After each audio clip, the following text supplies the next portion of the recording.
Well, here we are again at the OurCoop County Ground in Derby, the penultimate game of the season at home. Still got a trip to Durham to come here against Leicestershire on Sunday, but tonight the champions, the T20 Blast champions, are in town. You might not know this, they're only the 12th different team that Derbyshire have played in T20 cricket on this ground. Tune in a bit later and you might find out who all 12 are. Have a go at it, write them all down. You never know, you might get them all. Derbyshire have been involved in 2 ties in 2 of their last 3 matches, remarkably, including the one at Old Trafford on Monday, which, well, either side could have won it.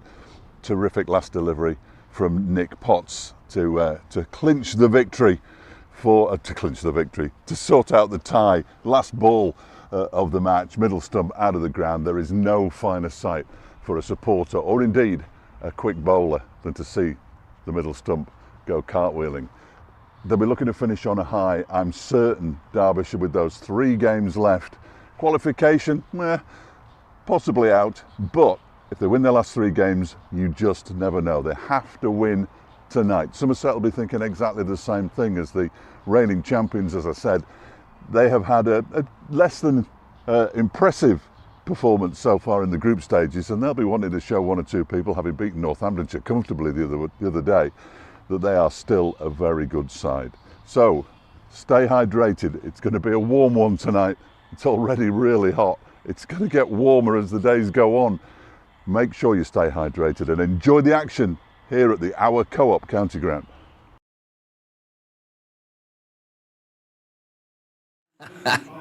We probably should have said beforehand, this is what I'm going to ask you. Well, they certainly batted first against Yorkshire and lost by 2 wickets. They batted first down at Essex and lost by 5 wickets. In the tie against Yorkshire, they batted first, and they batted first on Monday.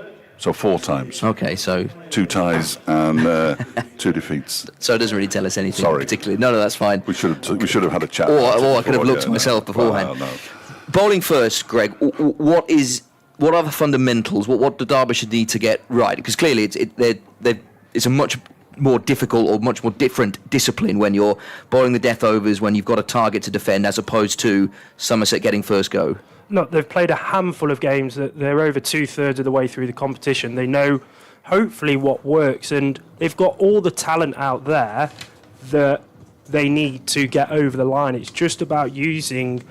You need to understand that you are going to get hit for boundaries. This Somerset batting lineup looks extremely powerful, and whatever the result, Somerset know how to win. Somerset have won this competition.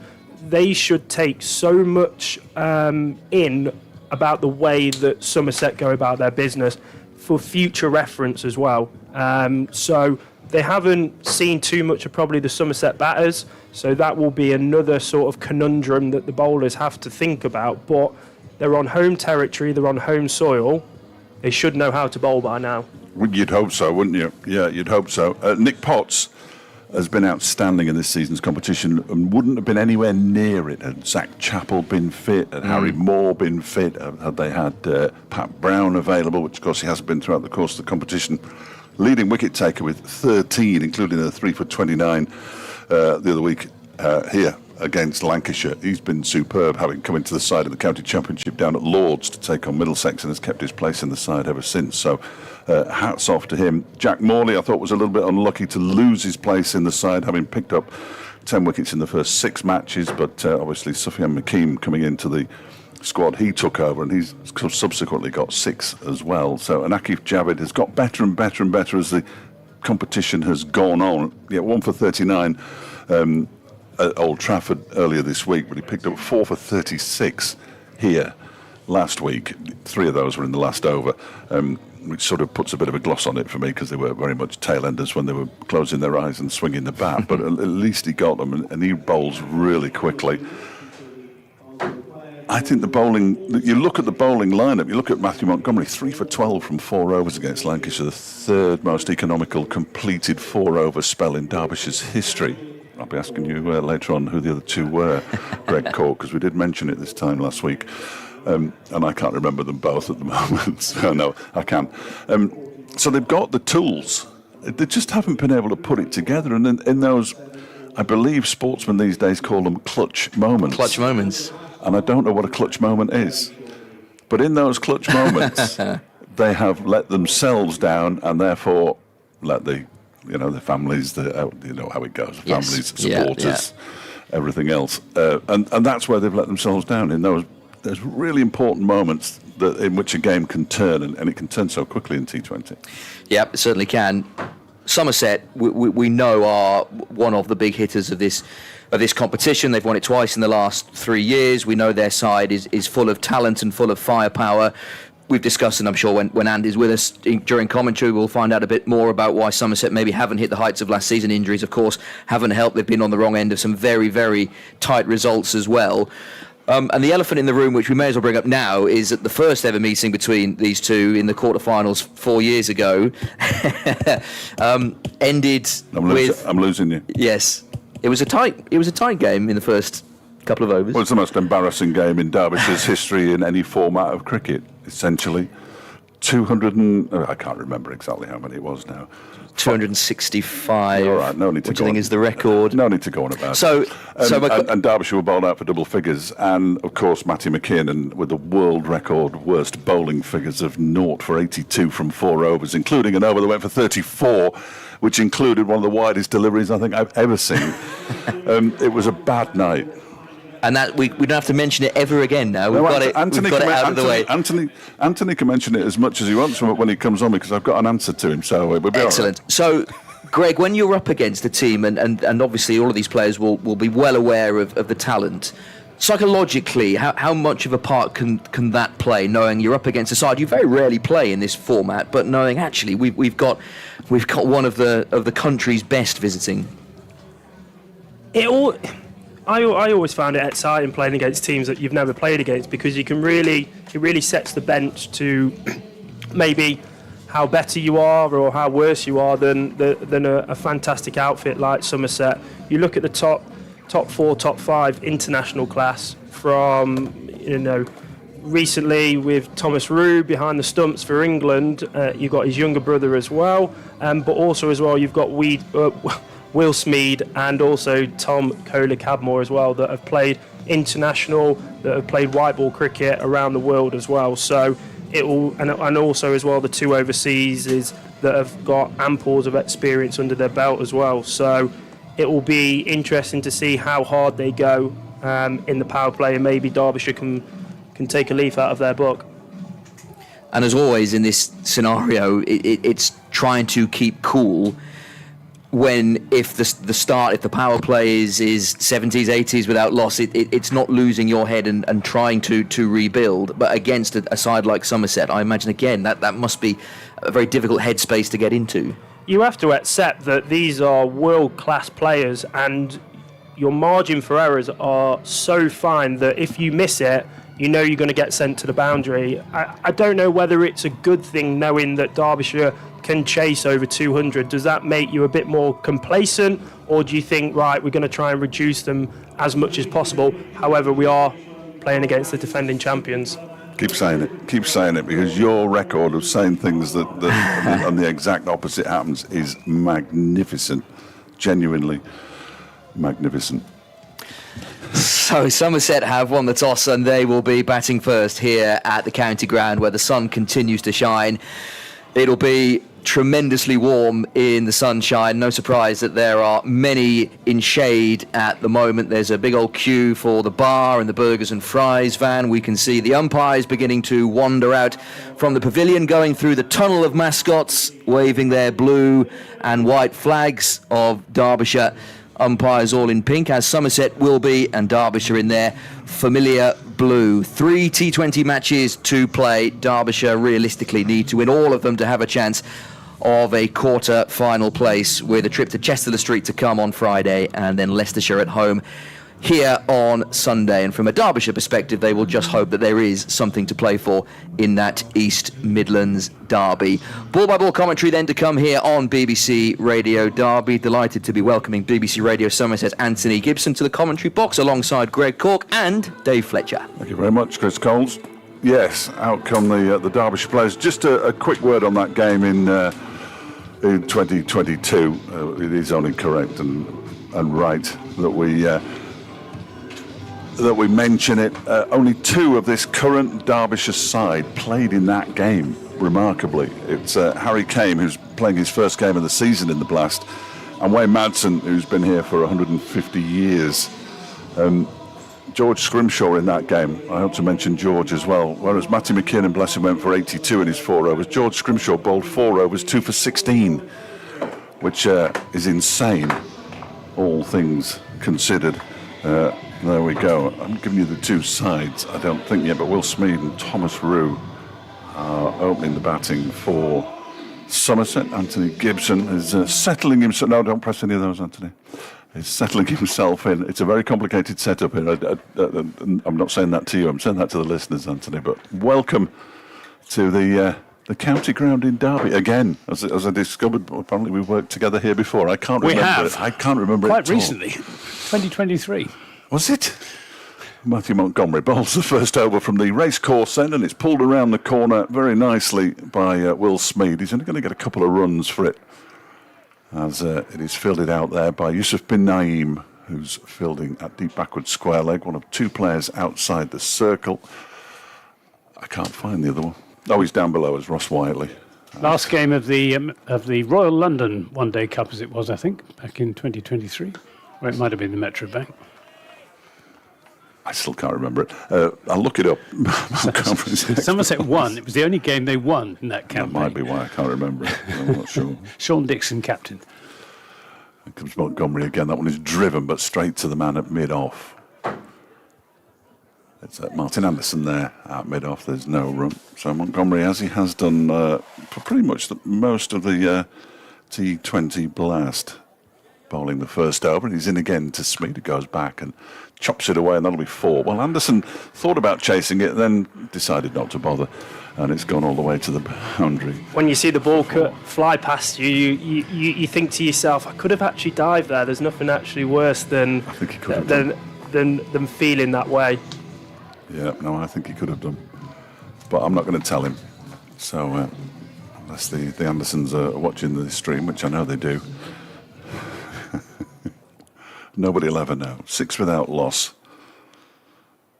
Smead with all those runs, 5th ball of the over and of the innings, pushed to point, where it's fielded by Jack Morley, who returned to the side at Old Trafford on Monday evening. Monday, Wednesday, Friday, Sunday, Derbyshire are playing to finish off the T20 Blast. Nice and simple from the schedulers. And that one is driven out into the offside and goes straight to Jack Morley again. And the first over comes to an end. A decent enough one from Matthew Montgomery, 1 boundary, and Somerset are 6 without loss. A very reserved over that wasn't it? I was expecting fireworks and 4s and 6s and inside edges, but very reserved. Maybe they're a bit worried about playing away from home. No, I think what they're trying to do is just build a platform, as they did against Northants on Sunday. Put together a very useful first wicket partnership. Jack Morley will bowl the first over from the City end. Jack Morley bowling a slow left arm. Last time I saw Jack Morley was bowling for Lancashire at Southport against Somerset, when James Rue made his first-class century. Oh, good. Morley bowling to the younger Rue, Thomas. Short and chopped down between backward point and short third man for 4 runs. Well, can't afford to bowl short on a pitch like this. It's an interesting ploy, open the bowling with spin on a very used wicket. I thought they'll try and bowl their seam bowlers in the power play and then absolutely slow it down, get the ball turning, get the ball softer so it could turn and they could take a bit more control in this game. Morley to Rue, drives, doesn't time that at all. 10 for no wicket, Somerset, having elected to bat. And slightly to my surprise, choosing to bat rather than to field, as Morley's in bowl shorter, quicker.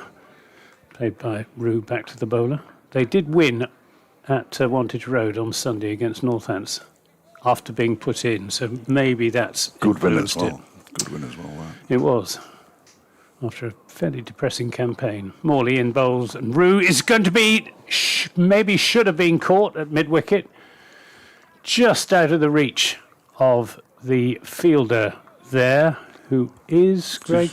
Yusuf bin Naim. Fletcher's got better eyesight than me. It's Yusuf bin Naim. I think he just got a hand on that as well, so he may have even stopped the boundary there, but somebody of his ability, you'd like to think that he'd be taking that. 11 for no wicket. Morley to Smead now, who swings this away down towards the long leg boundary. It's going to be cut off. They're not coming back for a second run. They perhaps should have done. Not particularly enterprising running there from the two Somerset openers. Just the single, 12 for no wicket. Steady start. They'll look to build momentum. Decent crowd in here. Morley from the pavilion end, and this is punched up into the offside by Thomas Rue, who rehearses a rather different shot. No run from that. 2 overs have gone. 12 for no wicket. 7 to Smead and 5 to Thomas Rue. We'll see Matthew Montgomery continue. I would have thought. I'm looking for that game in the one deck. I can't find it anywhere. It was the last game in 2023. 23. Yeah. That's why I can't find it. But there it is. No, I don't remember And that. the fast at all. bowler I was thinking of was Harry Moore, young fast bowler from Repton Yes, School. yes, right armour, but Yeah. yes, Right armour, yeah. yeah. He went for a net today, Harry Moore. Missed the whole of last season. He's going to miss the whole of this season. Here's Montgomery at 12 without loss. Somerset heaved into the leg side, 1 bounce and over the rope at Cow Corner for 4 by Will Smead, who moves into double figures. He's on 2. 11. Sometimes when you bowl the same bowler, 2 overs on the bounce, the batters get used to it. I think maybe a bit of variation. When you're bowling spin from both ends, you slowly get used to it after a while. Apart from James Anderson, it turns out, in the last 2 matches that Derbyshire have played, both against Lancashire, he's bowled exceptionally well as Montgomery is in again. That's turned into the leg side towards Harry Kane. I haven't seen him for a while. In fact, that's not true. I saw him score a century for Derbyshire seconds against Lancashire seconds at West Orton a couple of weeks ago on a Friday afternoon. It was baking hot. I thought I'd have a little drive down, not far from where I live. And he batted beautifully. As Montgomery's in reverse sweep comes out from Thomas Rue, and that's gone for a 1 bounce 4 out to what would have been backward point and turned into deep backward square leg. I'd like to call it a lovely shot. I can't stand the thing, but It was well played. It was brilliantly played. You've got to admit, you've got to admire the speed of his it's hands. magnificent. It's magnificent. But you see, I see club cricketers do it at home, and it's just a mess. 21 without loss, 1 in particular, as Montgomery bowls a full toss this time. You don't want to be bowling many of those to Rue, and he picks up his 2nd successive boundary to move to 13. 25 without loss now. Somerset and that platform, well, they've already set it and they're off. He's not as economical as when he was bowling at Lancashire down here. No, 3 for 12 from 4 overs against Lancashire in a game that Derbyshire managed to lose by 4 runs, which is a terrific effort. How on earth they lost that one, I've no idea. How they didn't win the 2 games they tied, I'm not entirely sure. But they did. 2 balls to go in the Montgomery over. He's into Thomas Rue, who takes a couple of steps towards him and then just dabs it up towards long on. Ross Whiteley comes in off the boundary. So a single to Rue, who moves to 14-26 without loss. Felt a bit sorry for Jack Morley. Obviously started the competition off really well, but when you bring in an overseas spinner, it's very difficult to, especially if you don't bat as well. He's pulled around the corner, but straight to the man at short, fine leg by Will Smead. I beg your pardon. Over comes to an end. Slightly more expensive. 14 off that. 26 without loss after 3. I've got a quiz question that Greg's going to think about during the next over that you're commentating on, Anthony. This is Somerset are the 12th team that Derbyshire have played here in T20 cricket. 12 teams. That's all. Name them, but don't start now. Write them down. Well, it's the first time Somerset have played T20 cricket. They're yet. one of them. So there's a clue for you. And we've only played Derbyshire. Somerset have only played Derbyshire once before, and that was down at I don't Taunton. remember that at all, Anthony. Here's a new over from Jack Morley. Punched into the offside by Thomas Rue, who made his highest score in T20 cricket against Northants on Sunday, 57. Morley in and bowls, and this is swung away hard through the onside, but it's going to be fielded down on the bounce at deep mid-wicket.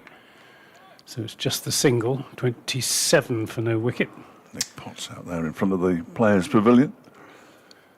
See him bowl shortly, I would have thought.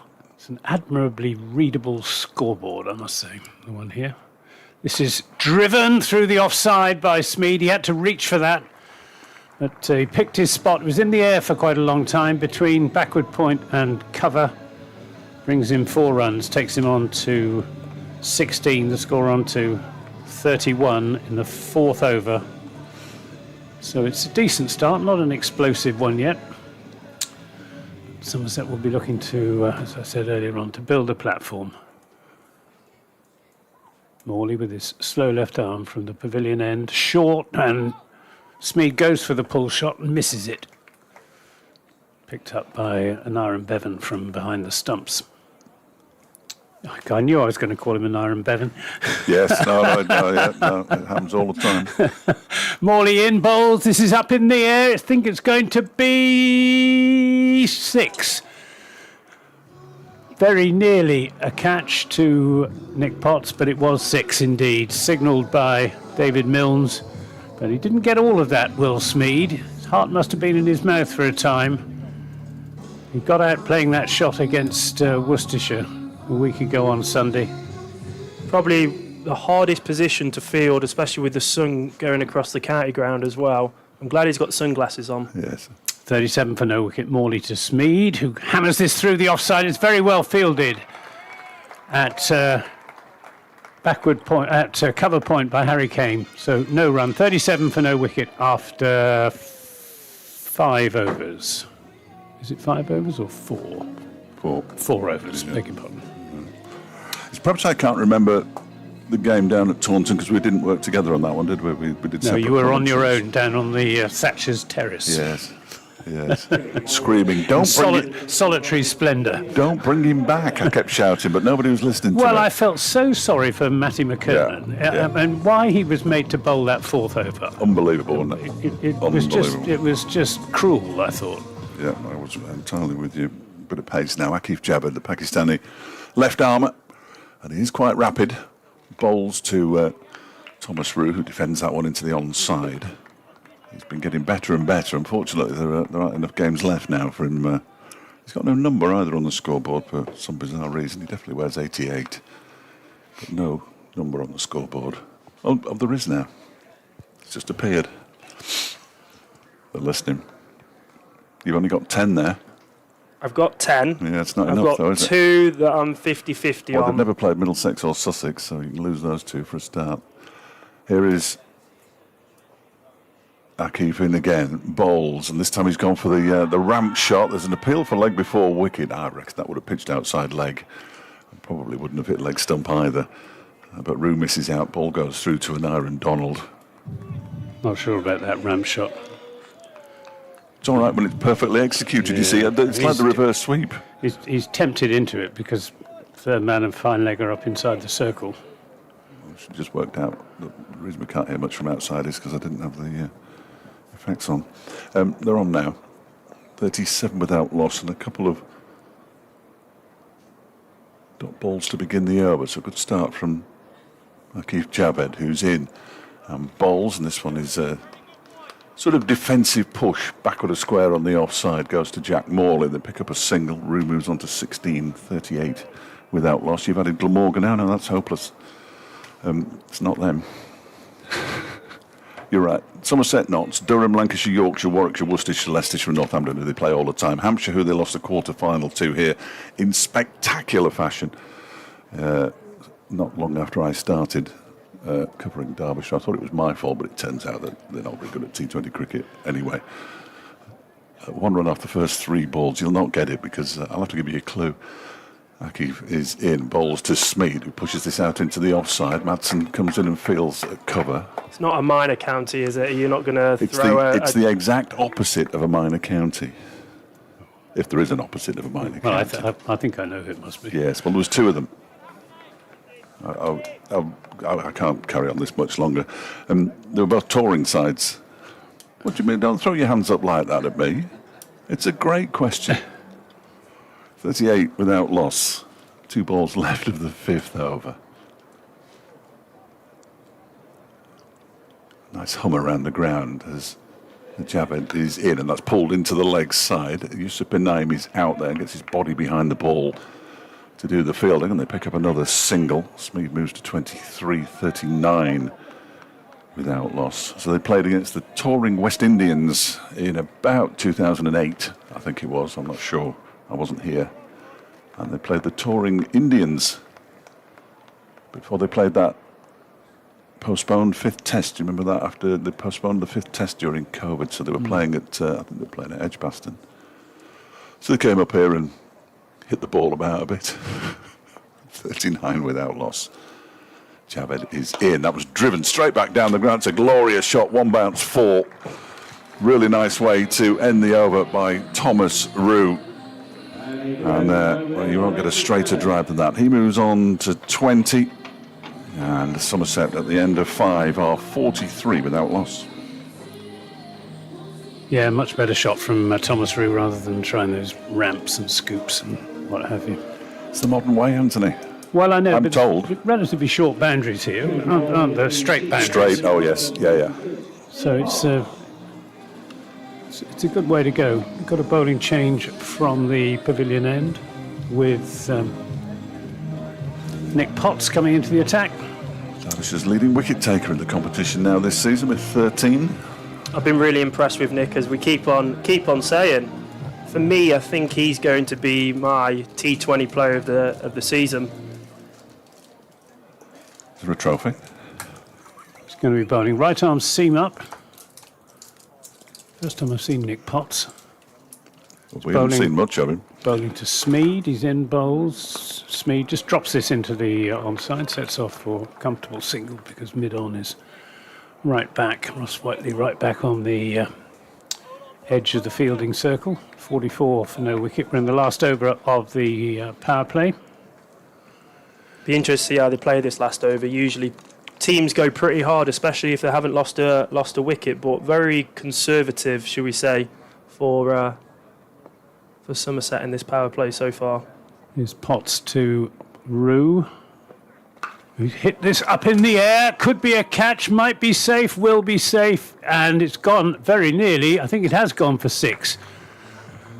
The hint of a top edge about that, but David Milnes raises both hands to signal a 6, very similar to the shot that Will Smeed. Yeah, it's been changed to a 4.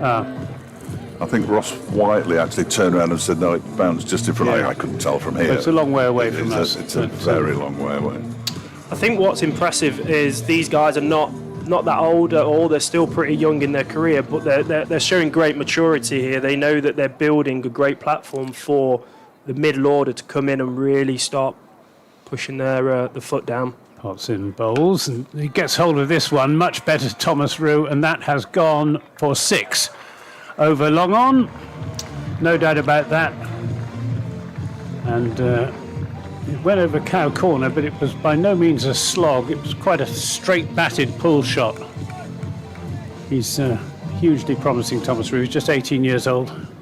He's had a great season so far, hasn't he, in the county championship? Successive centuries against Notts and Warwickshire in the county championship. Is he still at school? No, he's just finished. Oh, and that's a good ball, a Yorker from Potts, which is dug out by Rue, and they'll think about a second run, but it's not there. 55 for no wicket. Rue on to 31. He actually took his last A-level between scoring 100 at Trent Bridge and scoring 100 against Warwickshire. What were you doing when you were the year you left school, Fletch? Were you doing something similar? I wasn't He did his A-level economics. I did A-level, but I didn't A-level or O-levels? Come on. Potts to Smeed, who waits on a slower ball and drills it up to Whiteley at mid-on, and there's no run. I went to school to get my A-level results in a pair of jeans and a jean jacket, because they were the kind of things I wore in those days, and was told by my housemaster to go home and put my suit on, otherwise I wouldn't get my results. Quite right too. Quite right too.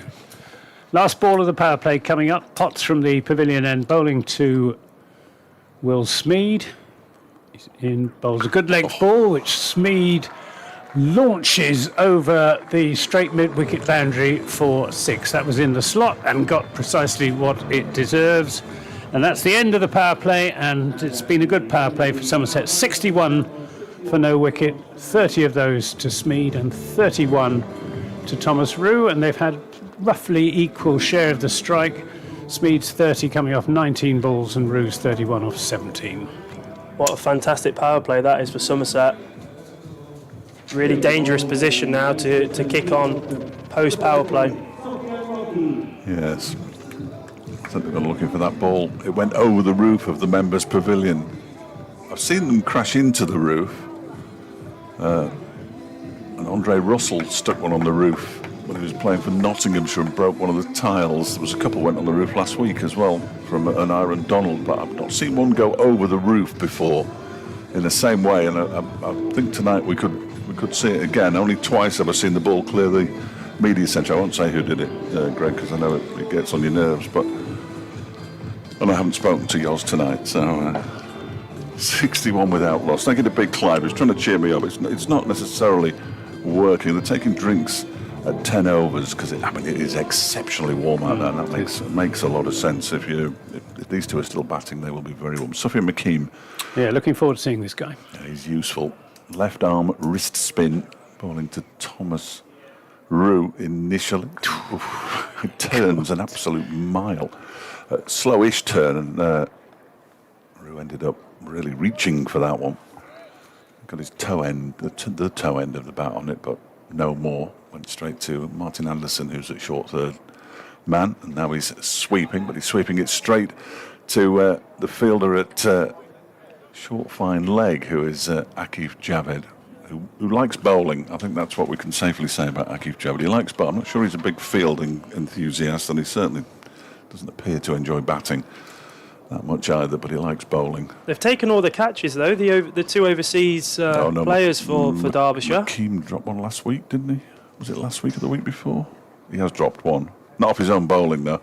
Not like Kazanfar. That one is pushed out towards a wide long off. Around goes Matthew Montgomery, and Smead picks up a couple more to move to 32.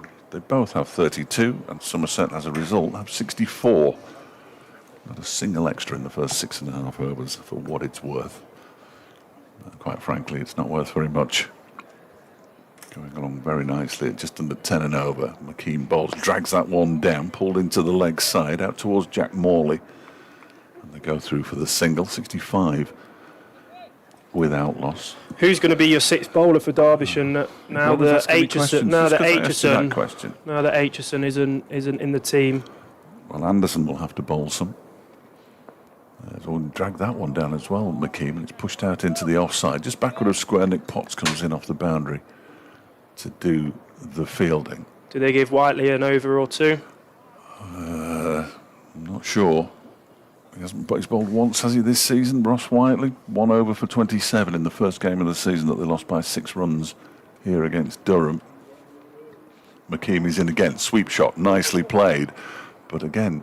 Again straight to the fielder. He goes straight through Harry Kame's legs on the boundary and goes for 4. And Harry Kame has come into the side to replace Amrit Basri, who had a difficult time at Old Trafford. He let a couple through his legs in the game up in Manchester. The over comes to an end, and he's a little unfortunate to have conceded 9. 70 without loss after 7, which is approximately 10 and over by my calculations. Well, the median first innings score in T20 cricket here at the OurCoop County Ground in this decade is, thank you to Steve Pittard for this drum roll, please, is 186. Is it really? 186. I reckon par today is a bit higher than 186. I'd be staggered if they didn't get 200. Well, they certainly ought to from here. Seems like quite an average score now. I don't think teams are that bothered about chasing that total down. Here's Anderson in and bowls, and that's pulled away and gone for 6 with leaping. That Potts down there on the deep backward square leg boundary, leaping to try and take the catch, but failing to do so. And 6 more to Will Smead. And they're just playing proper shots here. It's not like they're trying to improvise or anything like that. Sorry, that was Thomas Rue. Yeah. They're playing proper shots and they're getting proper rewards here. He goes on to 39, 76 for no wicket. Anderson in bowls. Oh, and bowled him! Took pace off there, Anderson, and Rue was through the shot too quickly, loses his off stump, and that's the first wicket. Thomas Rue, clean bowled by Martin Anderson for 39, 76 for 1. And maybe that's the benefit of playing on a used wicket. It seems like with that slower ball, it seemed like it gripped a little bit, and the margin for errors on a used wicket can be so much greater. It's always nice to see a stump cartwheeling, and it would be nice to have seen it cartwheeling slightly earlier from a Derbyshire perspective, but at least they've seen one cartwheel now. Well, good little innings from Thomas Rue. Well, I'm surprised that they didn't open up with Kohler Cadmore. He seems like he opens up quite a bit. Cadmore isn't in any sort of form at all. He's hardly got a run since he came back into the side. But he's got great hair. He's got which is, I think, spectacular mullet. Slightly more important than anything else when he came across. I knew him, sort of knew him when he was up at Yorkshire when I was covering up there for a short while. And when he went across for the toss, Son's cap or helmet. He's actually a very thoughtful, intelligent cricketer, but you wouldn't think it from that hairstyle, would you? Looks can be deceptive, Anthony, can't they? They can be so deceptive. See, people think I'm difficult to work with, but it's never been the case. Well, one Rue is succeeded by another. This one, James Anderson, in and bowls to him, and he just pushes that into a gap on the onside, and they won't come back for a second run as Harry Kane comes in from deep mid-wicket, 77 for 1. Does Will Smead just play white ball cricket, or does he dabble in the red ball side? He came into the red ball side as an injury replacement, as Anderson is in and bowls to him, and again he's just going to settle for a single up to long on. That was against Essex in the second championship game of the season, and he's played several more championship games without quite coming to terms with it. And then he broke his hand in the 20-over game against Warwickshire at Edgbaston, so he hasn't played in the last couple of championship games. But Anderson to Rue again takes pace off, and Rue plays that back. A great over here by Anderson, especially with the wicket as well.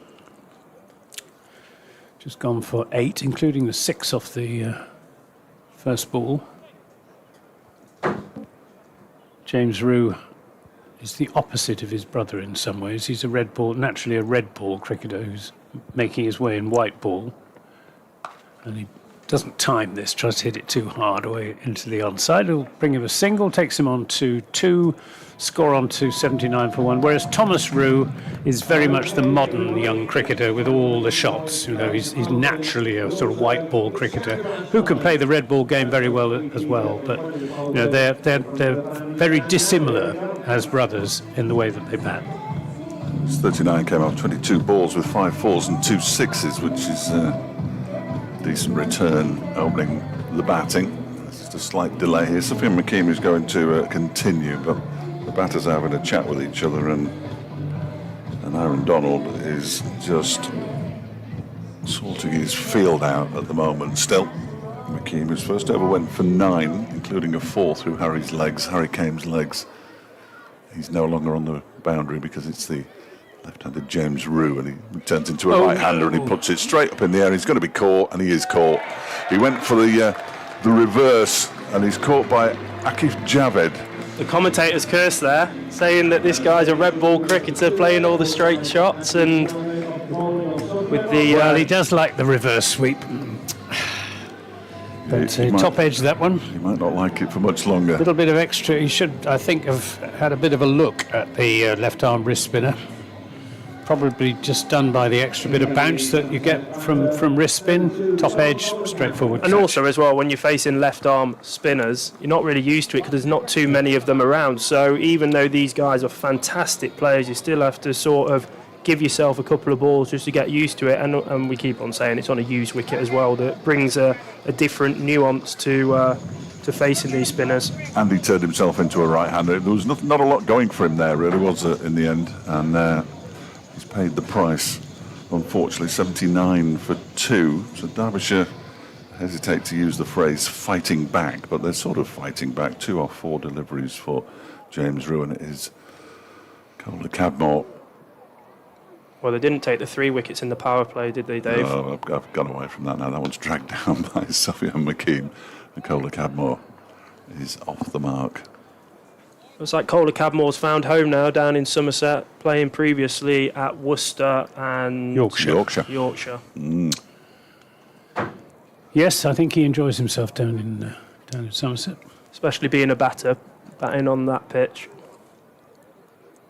McKean in and bowls to Smeed. That one turns away from him and isn't signalled. I'm as surprised as you, actually. James Middlebrook deciding it wasn't a wide. Being a net spinner as well, I think he's given him a bit more flexibility. And he comes again, and this one also turns and bounces a bit, and Smeed just pushes it out towards the point boundary where Nick Potts is fielding, and they go through for a single. 81 for 2. What's his stock delivery? Oh, that's McKean? that's a terrific question. I've got no idea.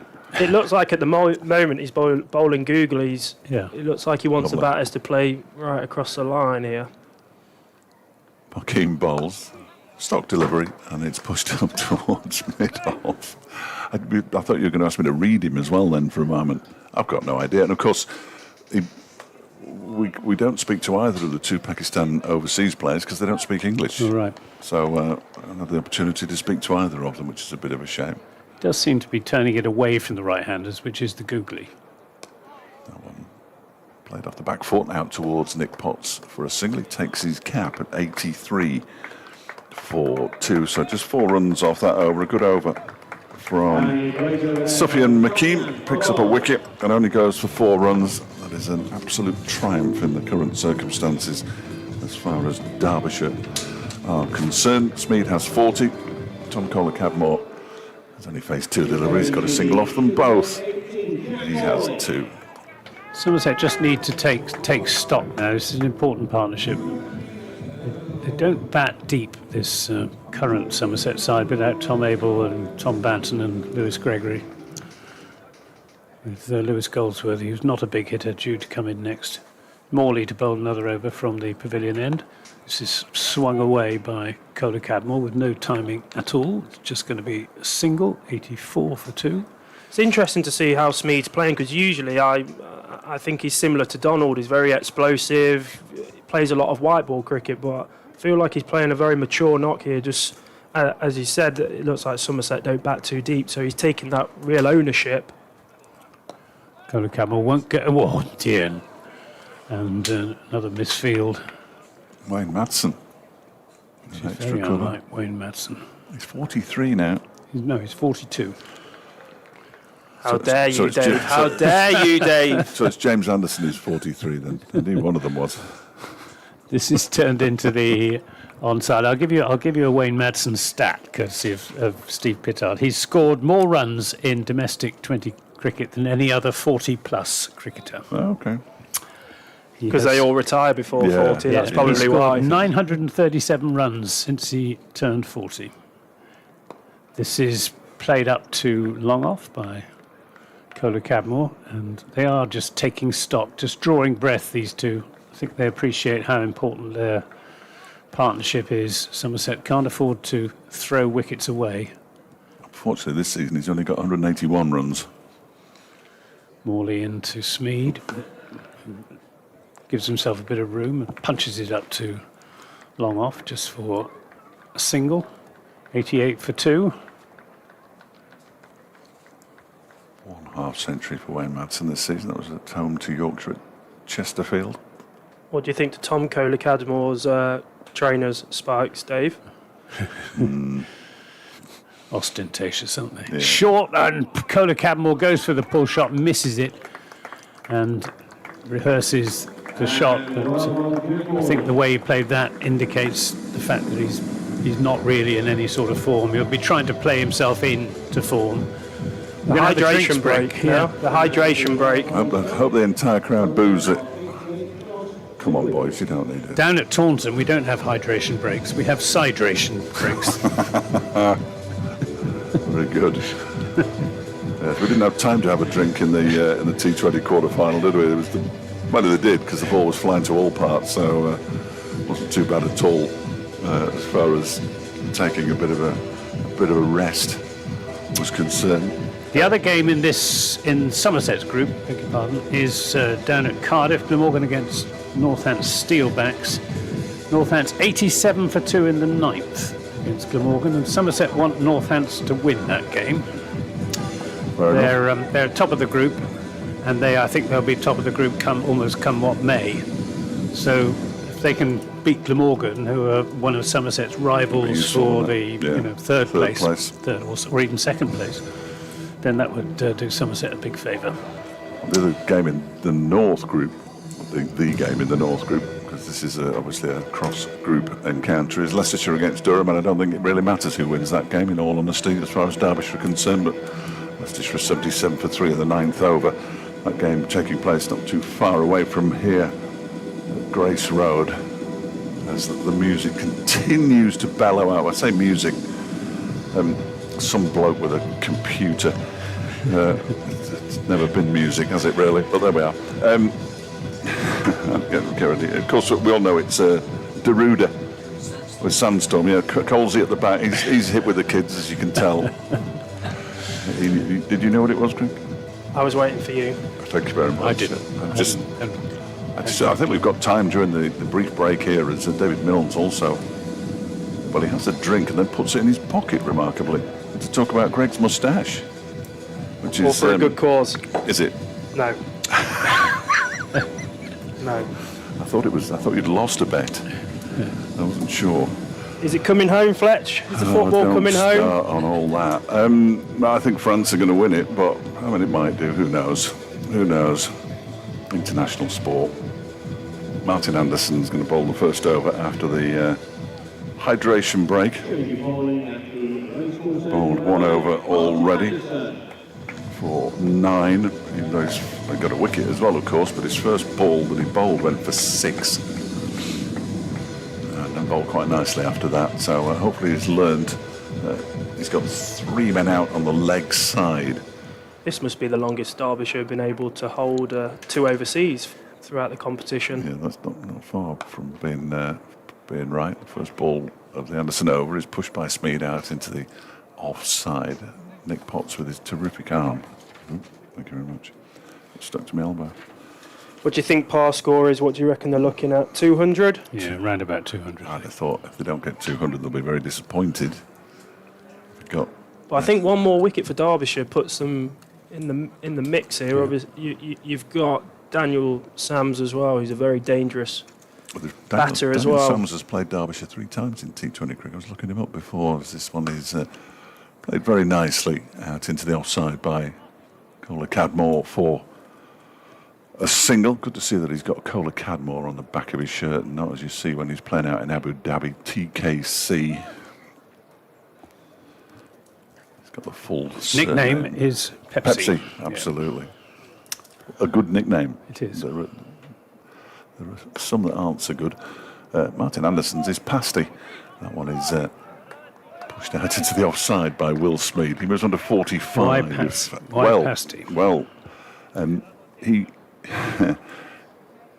he was recalled from a loan spell here at Derbyshire some time ago now, and he was recalled by Middlesex and drove down the M1 to play for Middlesex. And when he turned up at the ground, he was eating a Cornish pasty. He's in, bowls to Cola Cadmore, who pushes this one up to long on. Ross Whiteley comes into the edge of the 30-yard circle to do the fielding. But at least it's not Ando or Marty or... What would be your nickname, Dave? Can we say it on air? Oh, people just call me Fletch. Yeah, that's all right. That's what everybody calls me. I didn't ask anybody to, by the way. I've not made that stipulation. 92 for 2. Anderson bowls short, and it's pulled into the leg side by Smead. Harry Kame does the fielding. Another single. He goes to 46, does Will Smead, 93. Interesting you mentioned Daniel Sams. He's a bit like Ross Whiteley in the sense that you don't really want him coming in much before the 15th over. Yeah. You know, he's a finisher, a big hitter. That's one. Cola Cadmore Pushes off the back foot out towards backward point, and the over comes to an end. A relatively sedate over. 6 runs from it, 94 for 2 after 11. I think more cheap T-shirts are going to be chucked into the crowd at some point by the sound of it. Is this quite a conservative inning so far for Will Smead? Well, I think he feels the weight of responsibility on his shoulders. I think he feels he wants to try and bat through and not throw it away, because you've got Lewis Goldsworthy to come, who's a very nice little cricketer, but he's not a big hitter. Josh Thomas, who is young and inexperienced in this form, and then you've got the all-rounders and the bowlers. So I think it's important for Somerset that Smead hangs around. And this is pulled by Kohler Cadmore for just a single as it's fielded out on the boundary. Who are Somerset missing them? Who are the guys that would be in the team? Tom Banton, who's with England. Lewis Gregory, who would come in at number 6, and Tom Abel, who's the sort of engine room of the batting. This is short and played away through the offside by Smead. This time they should come back for a second run. They will come back for the second run. 97 for 2. And even if Somerset do get through to a quarter-final, they won't have any of those 3 players available as Morley bowls, and this is played to backward point for a single. I haven't looked, but if you finish top, you get a home quarter-final. There'll be one other team gets a home quarter-final. Now, they just decide that on the best. I didn't bother looking. I can't remember. This is over the top of extra cover, and that is going to go for 4 runs. And Tom Kohler Cadmore finally getting going. That's his first boundary. It's his 11th delivery that he's faced. But, just seems like these guys are so good, even though they're out of form. It just takes one shot. I think you said something similar about Ben McDermott. Ben McDermott last week couldn't buy a run, and then he made 60-odd, but he never looked in throughout the course of his innings for Lancashire last week. He was poor on Monday. 100 on the board for Somerset. This is pulled by Kohler Cadmore for 6. Got hold of that, timed that. Seems to be getting going. 4 and 6, 108 for 2. Just takes one shot to find your form, and it just seems like he's going through the gears now. 14 off the over so far. Morley to Kohler Cadmore. Pitches this one up, it's hit high in the air, and it's going for 6 again. Up almost into the top deck of the pavilion, over the top of long on. Well, successive 6s for Tom Kohler Cadmore. 3, 4, 8, 14, 20 runs off the over, 114 for 2. And these two really getting into their stride. Yes. Thanks to Big Clive on Blue Sky, who's just sent me a message saying great day out at Taunton in 2023. Yeah, I don't know it was, but different format, of course, 50 overs. That's when Harry Moore helped Derbyshire over the line after that century from Anuj Dal. Yes, that's right. In the one-day cup. That was definitely the last time we worked together, I think. No, I think this game here was the last time. It was the last game of the competition for Somerset. Why would we have played Somerset twice in the same season then? I don't know. Not that it makes a scrap of difference. Akif Javed is back into the attack, and why not? 1 over for 6. Bowls to Smead, who pushes it up to long on and moves to 50 of 35 deliveries with 4 4s and 2 6s. It's been a really nice innings from Will Smead. This is 26th 50 in T20 cricket. Derbyshire would kill for a player like that, quite frankly. I think they have. I just think it's the maturity that Will Smead's shown. It's not natural for him to probably go at this pace, but he can catch up. Javed is in again, and he goes for a little ramp scoop, something or other. There's a shy at the stumps at the bowler's end from Aniran Donald. They're going to go through for a bye. Signalled now by James Middlebrook. No contact made by Kohler Cadmore. In fact, he didn't even look particularly close to it as he tried to play that reverse ramp shot, one of my favourites, 116 for 2. Look, I think Derbyshire will be pretty happy where they are. A couple more quiet overs and Somerset really have to start motoring to get to that 200. Only 2 down, though. That's the worry. They may not bat deep, but they'll bat deep enough. I would imagine. Here is Javed. In again, big leap, and then that's pushed out into the offside. Matson will move around to his left to pick the ball up. They'll go through for a single, and Smead will move to 51. 117 for 2. I think we can see already that pace off is the way to go, isn't it, for the seam bowlers? And Aaron Donald said he would have batted first as well. So the pitch was used this time last week against Lancashire in that 4-run defeat, in which Derbyshire still managed to get over 200 but didn't win. As Javed is in. Oh, he's got 4. No, he hasn't got 4. He was a little bit taken off it there by an Aaron Donald. He didn't get anything on it at all, Kola Cadmore, by the look of it. It could be signalled as buys. So I thought he might have come off the bottom of his bat as he tried to... Akif Javed looks very useful. Yes, he's got more useful as the campaign has gone on. He was slightly less than useful to start with, but... I'm looking forward to seeing how the Somerset bowlers bowl. Even though it's a used wicket, it looks like they're very seam heavy. Yeah. Looks like they haven't got too many spinners other than Goldsworthy. Javed is in, and that one is pushed slightly uppishly into the offside by Smead. They go through for a single. Madsen picks up but doesn't shy at the stump, so Smead moves to 52, 119 for 2. 2 slow left-armers, Lewis Goldsworthy and Josh Thomas. Josh Thomas, who took 4 for 5 against Northants. But it was at the tail end of the Northants. He did bowl very well, but you still have to get them out though. So fair play. Nothing's cheering me up at the moment. 119 for 2. Javed is in, foolish delivery, and Kola Cadmore can do no more than push it up to. Long on. Ross Whiteley does the fielding. 120 for 2 after 13. 6 runs off Akif Javed's second over. 2 overs for 10 he's bowled now. They are standout figures.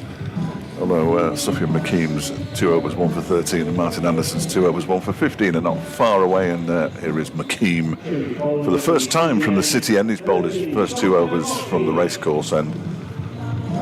And he's having a conversation with a man born in Swansea. And he's having a conversation with a man who doesn't speak any English, so goodness only knows what they were talking about there. He must speak a little bit of English. I expect he speaks cricket, doesn't he? Yeah, exactly, yeah. Hand gestures. Yeah. That's all that you need to do, isn't it? Similar to football, just hand gestures. Well, now it can be difficult to understand at times coming from the valleys, but... Right, Makeem from the pavilion and bowling to Kola Cadmore. Tosses it up, driven back fiercely down the ground, 4 runs. That's more like it, rather than trying to fiddle around with ramps and scoops. And whack him down the ground. Exactly. And they're dangerous partnership now, just up to 45, and this is where Derbyshire struggle when they bat in, just the partnerships and just rotating the strike and waiting for that bag ball. 124 for 2, 29 now to Kola Cadmore. It's a short and pulled down the ground. It's not going to carry too long on. Who judges it well and takes it on the first bounce. He thought about it, Ross Whiteley, didn't he? He thought about racing in and diving forwards, then he remembered how old he was. I don't think you'd have got there. No, I don't. Singles taken, 125 for 2. Smead on strike.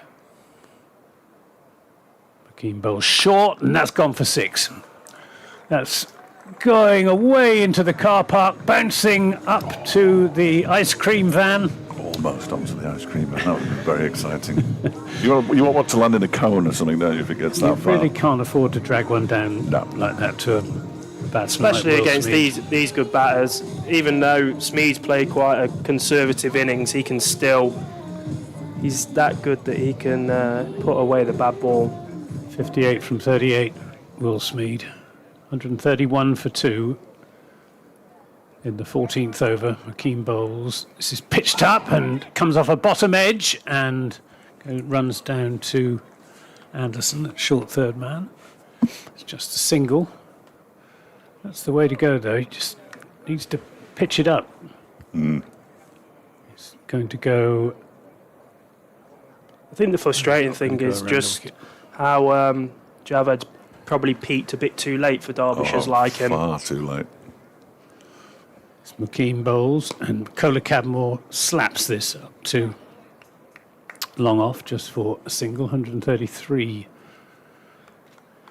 for 2. He goes on to 31 from 18. And I'm guessing that Kohler Cadmore's probably faced McKeeb in the PSL as well. Yeah, quite possibly. McKeeb to Smeed.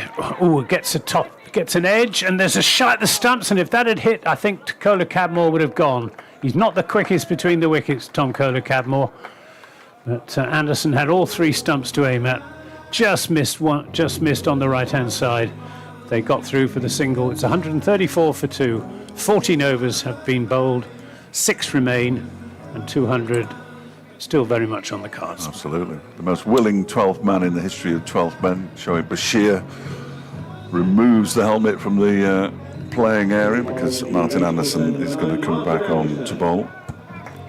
They really need to break this partnership now. This could be the partnership that wins the game for Somerset. These two are fantastic hitters of the ball and can really take the game away from Derbyshire. 55 off 35. Just been accepted for Alfred against Burton on Saturday. That's exciting, isn't it? Can't tell you how much I'm looking forward to it. Pre-season friendlies, love them. Martin Anderson into bowl to Will Smeed, who lifts him out into the leg side. Harry Kame allows it to bounce in front of him. And they go through for a single. It was in the air quite a long time. I'm not sure he could have got there. It would have been a dive forward and the ball goes underneath you and it goes for 4 job. You always want to pick up the ball clean when it gets hit to you the first time, especially with it being him coming into the side as well. Deep backward square leg. Harry came in the shadow of the scoreboard as Anderson is into bowl to Kohler Cadmore, who plays this out square on the offside this time. Nick Potts does the fielding, and they go through for another single. 136 for 2. I don't want to say this too prematurely, but I think Derbyshire, on the whole, have bowled pretty well. They've bowled to their field, they've bowled to the conditions. How long have you been doing this? Not long enough, Dave. Unbelievable. The wealth of experience either side of me. Never say that. Smeed on strike on 61 or 41 as Anderson bowls to him, and he's launched him into the leg side. It bounces again just in front of Harry Kame. It was in the tallest of cricketers, and the ball bounces and he takes it above his head and throws it back in. Smeed to 62, 137 for 2. Yeah, never say things are going well. Mind you, we don't often have the chance to do that, do we? 5.5 overs to go, 137 for 2. Anderson into Tom Kohler Cadmore, who's lifted this away to the Monarch stand for 6. Long way, deep backward square leg, quite a long way behind square as well, and it just bounces into the supporters in the only sheltered part of the ground here in Derby. Ball is returned. Kohler Cadmore moves to 38 off just 20 deliveries, and Somerset up to 143 for 2. Maybe this is the innings that gets Kohler Cadmore into form. Well, I think just from the way he played that, coming right across his stumps and lifting it over deep backward square leg. You need a bit of timing to do that. That's because the bowling's been so good. 143 for 2. Anderson is in, and this time he's played it out to the point boundary, just in probably his point actually, rather than in front of square. Kohler Cadmore moves to 39, 144 for 2. I think we've only had one say something nice about the batters now. No, never. No, they've played really well here. There we go, that should do it. A great partnership forming here. 65 or 40 the partnership, 144 for 2. Final ball of the 15th over. Anderson bowls it, and it's whipped by Smeed into the leg side, out towards Harry Kame at square leg. And the over comes to an end. 11 from it. 145 for 2 then. After 15 overs, 5 to go. A quarter of the innings left.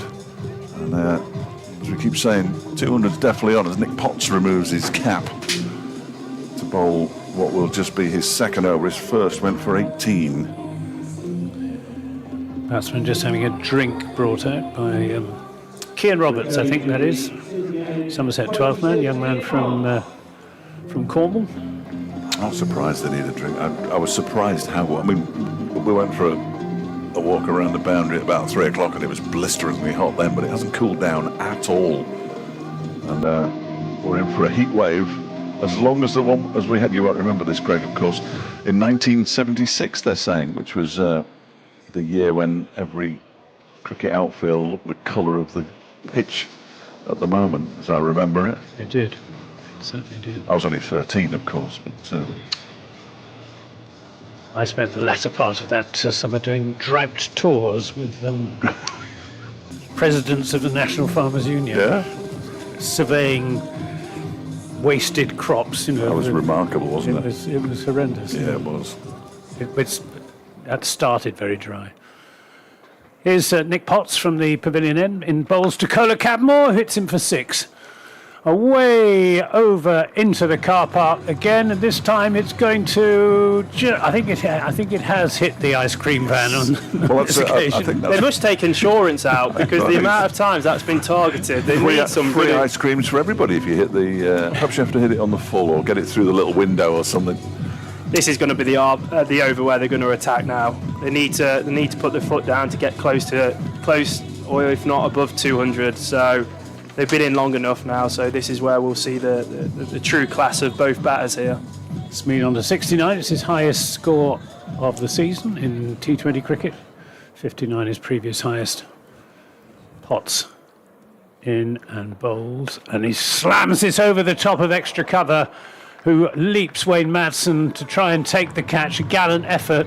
Someone who was 6 inches taller might very well have taken the catch, but it was hit very hard.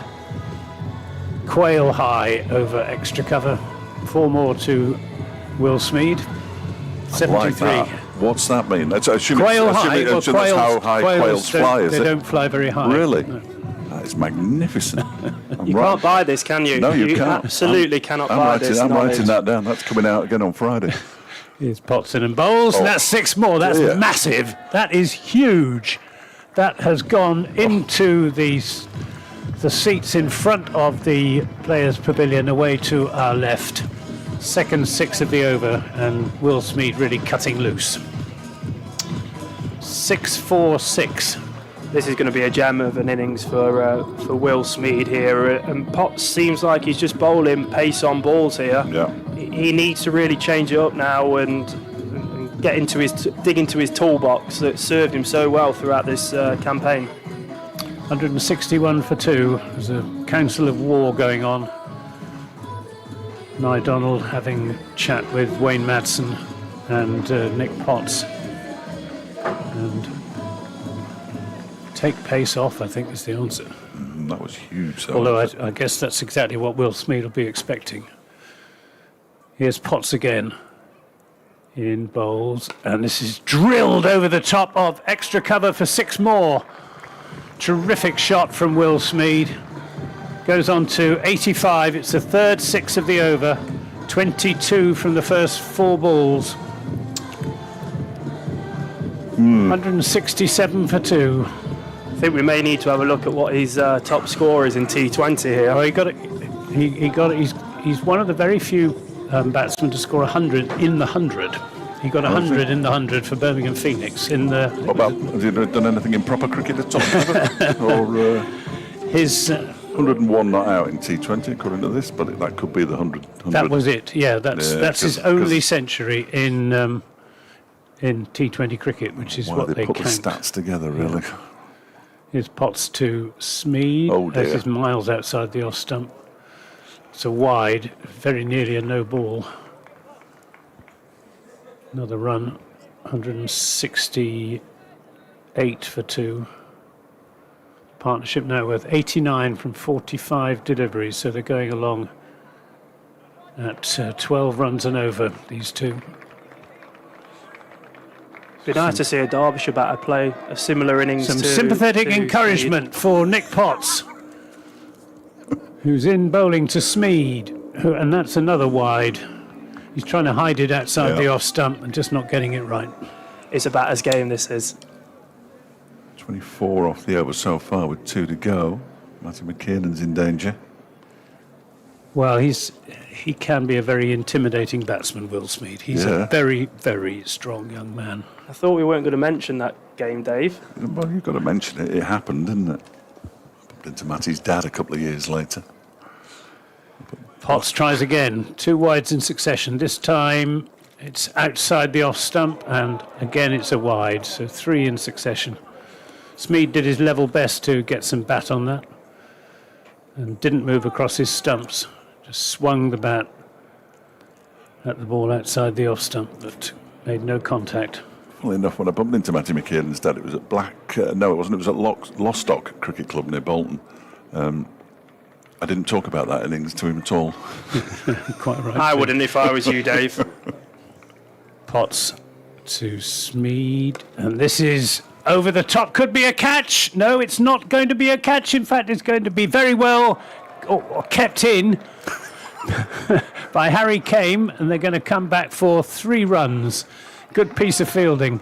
I thought for a moment that Kame was going to get around to make the catch and almost bounced over the boundary. Just managed to get his left hand onto it and flick it back. And it's just 3, so Smeed on to 88, 173 for 2. Last ball coming up of the 16th over, which has gone for Potentially the last ball. 28 so far. Kohler Cadmore, what can he do? Potts bowls. Oh, he bowled! Kohler Cadmore going for a big hit and clean bowled, stump out of the ground.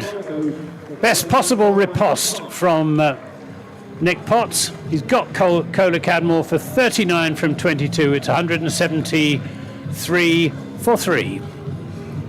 Doesn't that sum up cricket? Isn't that just cricket in a nutshell? 4s and 6s, couple of wides, leg stump out the ground. That's why we love the game. Stretching the word love, but yeah, I know what you mean. As a neutral fan. Well, yes, we're all neutral here. Crowd seems to be enjoying themselves anyway. Would you say there's many travellers from Somerset that have made the There'll be trip some. up? There'll be some. You have your loyal supporters. Yep, we tend to have the loyalist supporters are the ones who follow Somerset in county championship cricket. There is quite a big group that go to every county championship game. Less so for T20. I mean, it's a long way to come for 5 hours of, not even 5 hours of cricket. No, it is a long 2.5 hours, 3 hours of cricket. We discovered going to Chelmsford for a similar amount of cricket. Yeah. And a defeat. Well, the ones who've travelled today might be rewarded. Sufyan McKeem, 3 overs, 1 for 27. His figures, his final over. He comes in and bowls to Will Smeed. He goes back and cuts it into the offside, but straight away Mats, and it's a dot ball. Daniel Sams, I think that is, who's come in. Thank you. Yes. No. Perfect platform as well for him now. Suits his game down to a T. He's got many runs in the 3 matches he played for Notts, I think, he was playing for, wasn't he? McKeem bowls. It's pulled into the leg side by Smeed out towards Jack Morley. Takes a single, moves to 89. 174 for 3. 3 overs and 4 balls to go. 98 overs of the innings gone so far. And the first ball faced by the Australian Daniel Sams. Taking his time, as he has every right to do. Now settles over his bat. McKeem leans forward and then sets off, drags this one down a bit. It's a heave into the leg side. He might get 4 for this, you know. Harry Kame is running around the boundary and he will get 4 for it. Horribly mistimed attempt to pull, went quite fine. And once it had got past the man on the edge of the 30-yard circle, it was too far for Harry Kame to go. 178 for 3 and Sam's off the mark with a bottom-edged boundary. as Cola Cadmore just makes his way up the steps into the players' pavilion away to our left-hand side. McKeem is in, and this one is a big swing and a miss. It's not taken cleanly by Aaron Donald, and it races away for 4 byes. A real poor bit of wicket keeping there I'll from say. Donald, especially after the first ball going for 4. You want to try and restrict the next ball as best as possible, but real sloppy piece of work behind the stumps.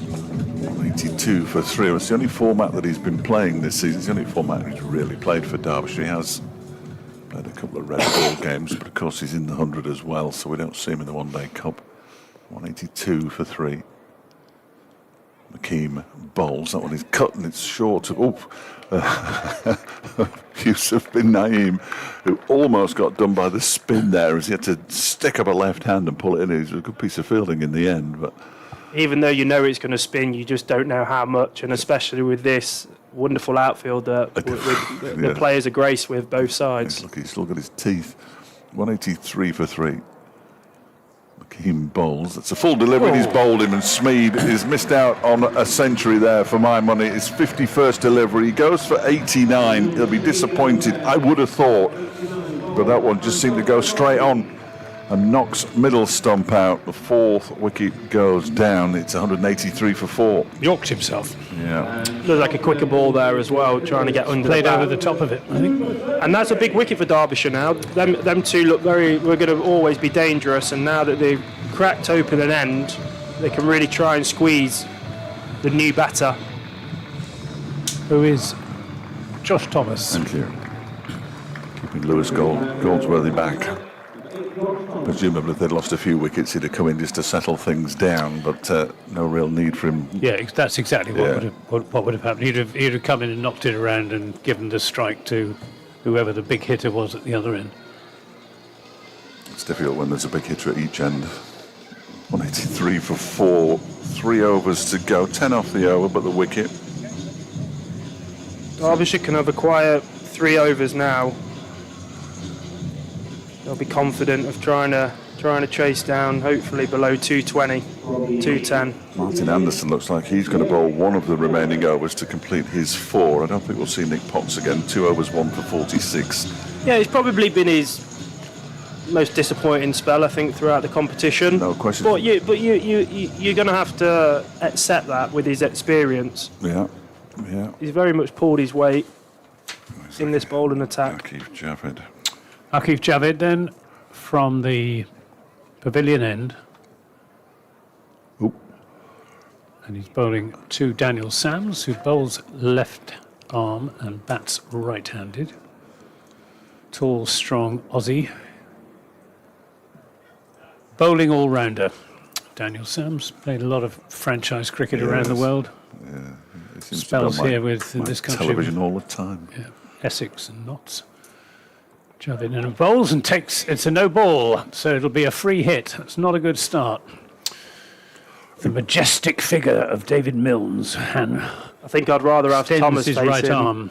facing this free hit. However, he bowled a crucial no ball on Monday night in the penultimate over of the innings, and the free hit went for 6 in the game that was tied. He overstepped.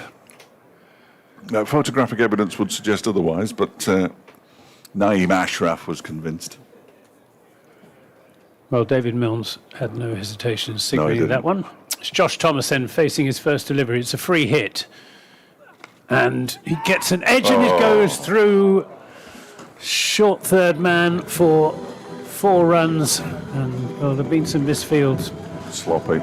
Martin Anderson, I'm afraid, perhaps thinking about the over that he's going to be bowling next, but it's no real excuse. It did stay low a little bit, but the guys have got to put the bodies on the line here. Yeah. These are the fine margins that if they want to get over the line, if they need somebody to stand up, even if it's in the field, just get your body behind the ball. It makes such a big difference.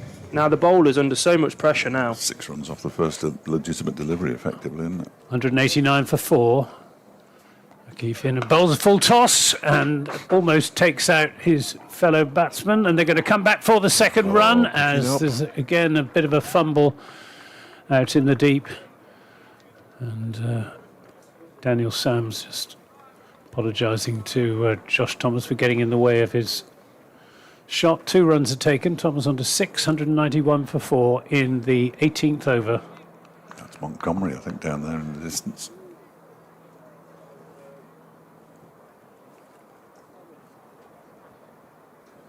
Akif Javed, left arm seam and driven up to long off to Ross Whiteley by Josh Thomas. First piece of clean fielding, that is. A minor triumph. It's not a particularly rough outfield, is it? Oh, it's terrible. Is it? Oh, it's awful. They're replacing it in the winter. Yeah, it's a real teeth. I mean, it looks all. I mean, it looks pretty good from up here, but maybe a little bit pockmarked. Absolutely shocking. Never recovered from the rain that we had at the start of the season 2 or 3 years ago. They had a match abandoned here. It was underwater. 192 for 4. Javed going around the wicket to Sams, who drives this down the ground. It's going to be cut off in the deep, and they'll settle just for the single as Montgomery does the fielding. 193 for 4 with 14 balls remaining. So 210, 215, something like that. Going to take a bit of getting.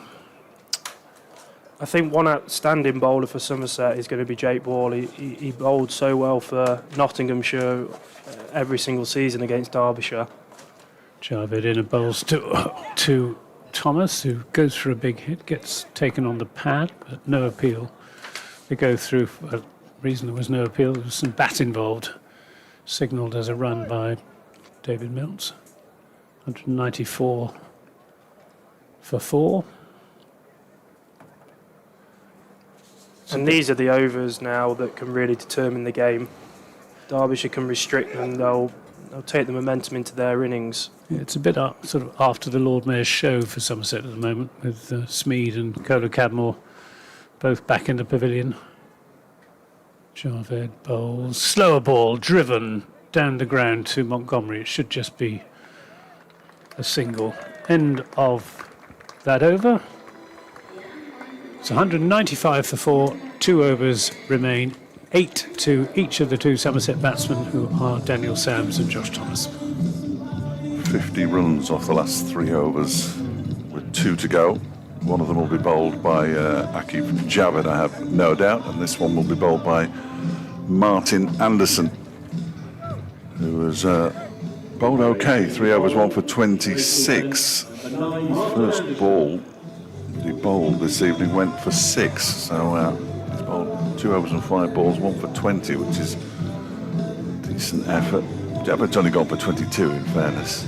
I'm trying to work out where they've got all the runs. Look at, I know whether I've just spotted it. Anderson bowls and Sams claps this away out to a straight cover.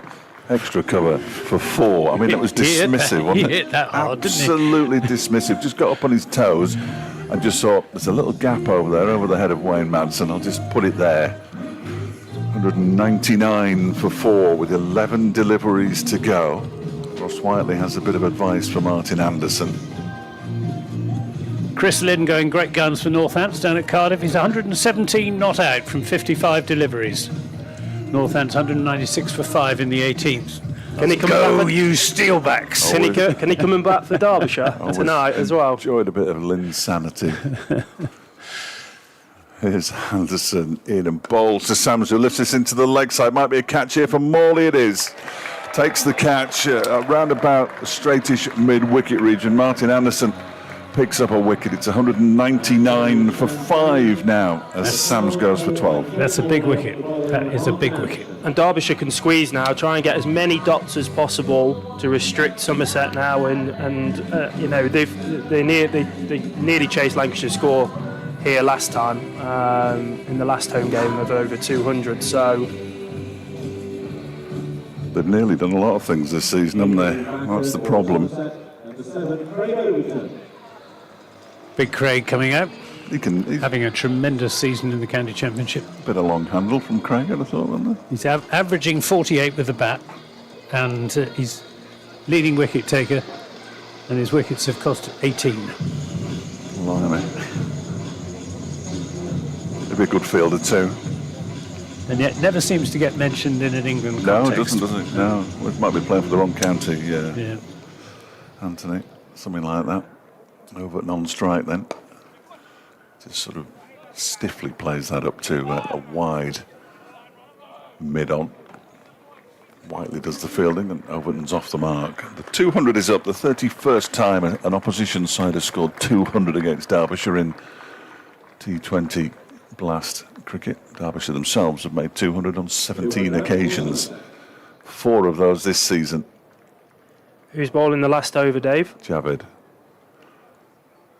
And goes Anderson. That one's been launched down the ground. He might get caught here by Montgomery, and he is caught by Montgomery. Thomas goes for 8. They are squeezing as much as they possibly can. Josh Thomas didn't get all of that by any manner of means. 200 for 6 now.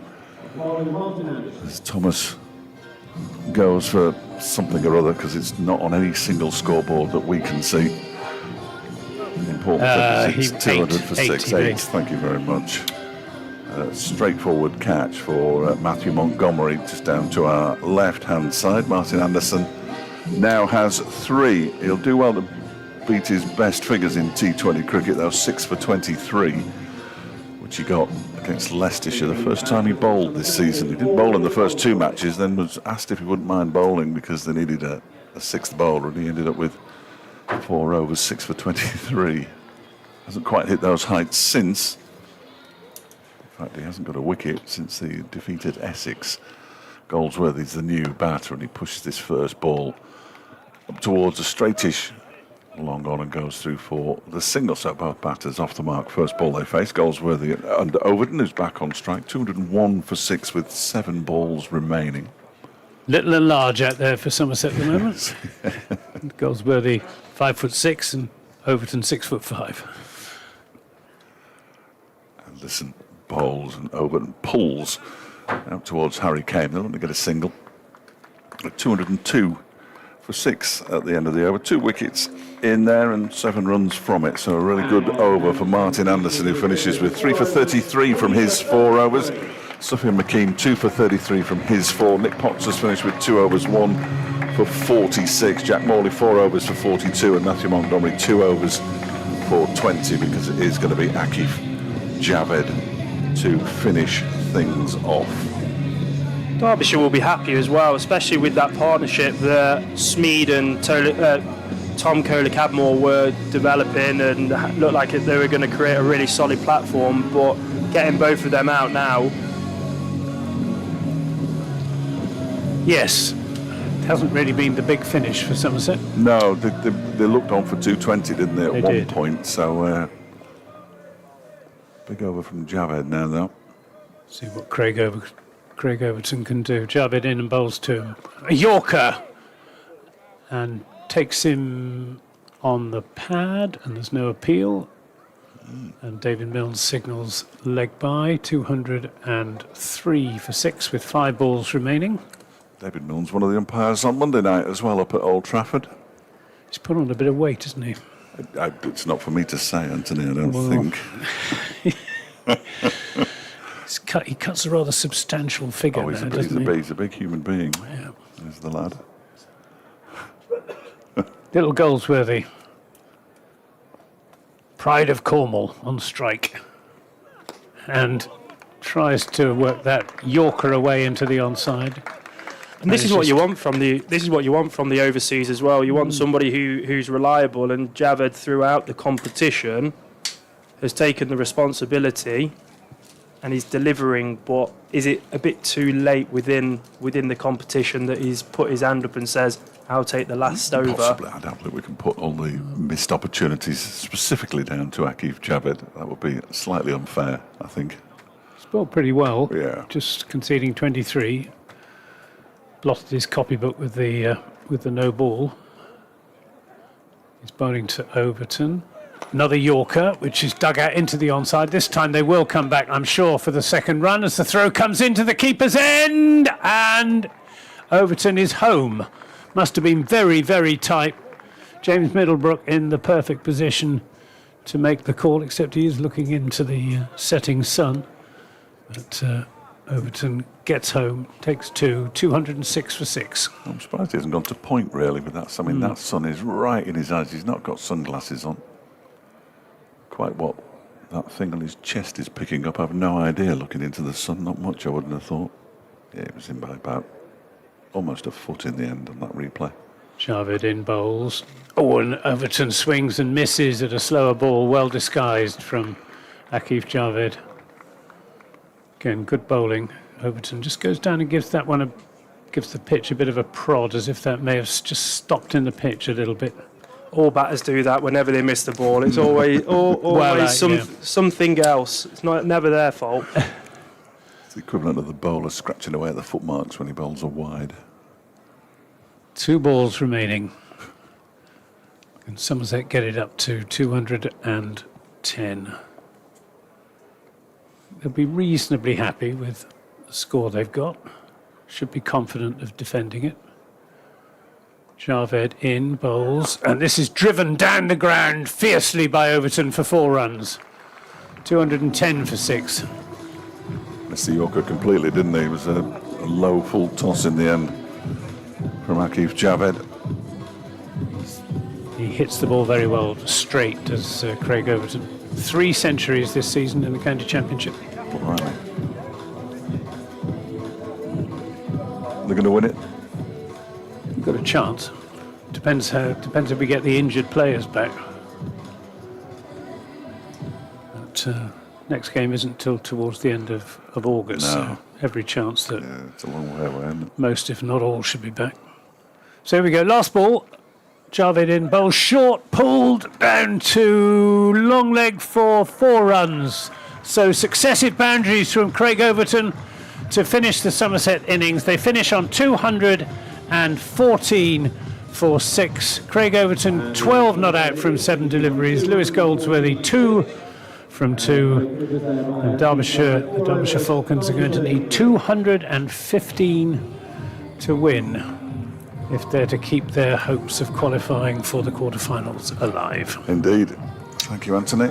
He will be back. We're contractually obliged to have him back for the second. And it's not Somerset's highest score against Derbyshire in T20 cricket, of course, so they failed in that respect, but 214 looks a pretty good score to me on a used pitch, and some terrific knocks there, notably the 89 from James Rubert, ably helped out by Tom Kohler-Cadmore's 39, and Thomas Ruse 39 as well, 214. So Derbyshire will require in a few minutes' time, around about 10 in fact, Chris, 215 to win.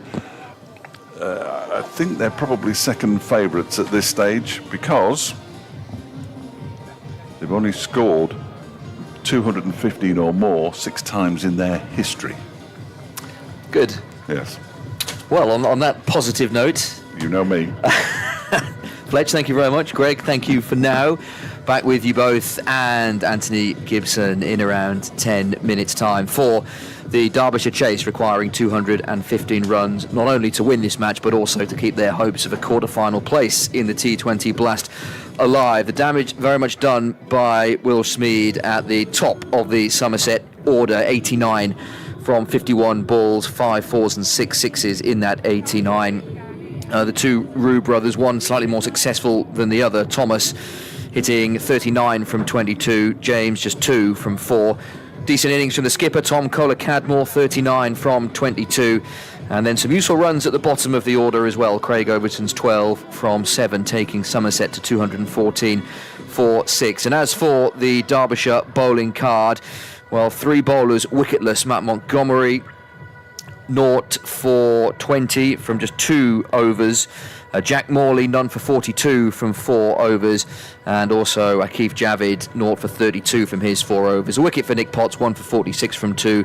Sufyan Mukim, 2 for 33. And Martin Anderson again chipping in with some useful wickets, 3 for 33, all the 3s from his 4 overs. So Nye Donald and Martin Anderson have a job to do at the top of the Derbyshire innings to get the chase off to a decent start. Elsewhere in the T20 Blast, just one other game in the North Group, and it doesn't really matter a great deal for Derbyshire, with both Leicestershire and Durham below Derbyshire at the start of play. If they lose this game, Derbyshire, then likely one of Leicestershire, Durham will go above them, but relatively redundant as that it would almost certainly end Derbyshire's hopes if they were to lose this game. And down at Grace Road, Leicestershire 156 for 8 from their 20 overs. So Durham about to begin that run chase, requiring 157 runs to win.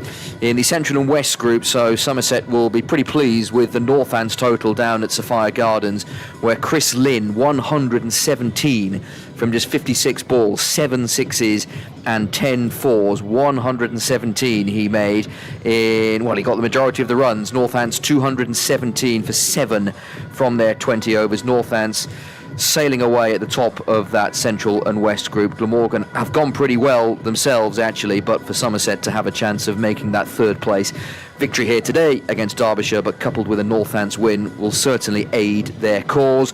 And 2 games in the South group, the leaders, Hampshire, who have been going really well, 98 for 3 after 13 overs down at the Rose Bowl. They're playing Middlesex, who are all but out of this year's competition.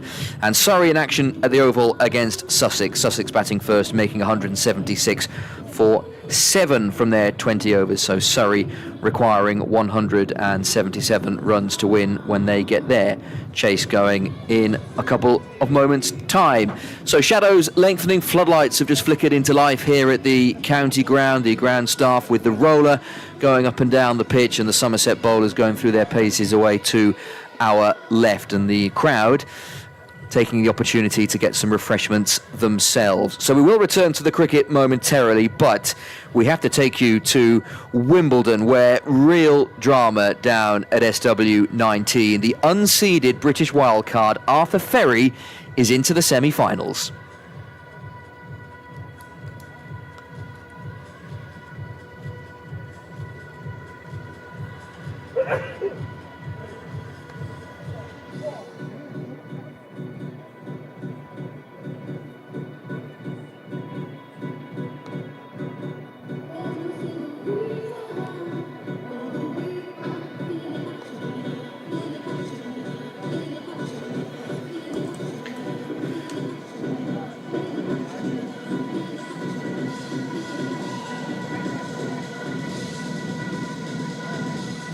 What an amazing story. The British wildcard, Arthur Ferry, the fairy tale as it is being dubbed, through to the Wimbledon semi-final, where he'll play Alexander Zverev, who overcame Taylor Fritz in straight sets over on court 1. Ferry beating the 9th seed Kaboli 6-4, 7-6, 6-love, a bagel in the final set. Remarkable story. And here is Arthur Ferry talking to Lee McKenzie on centre court.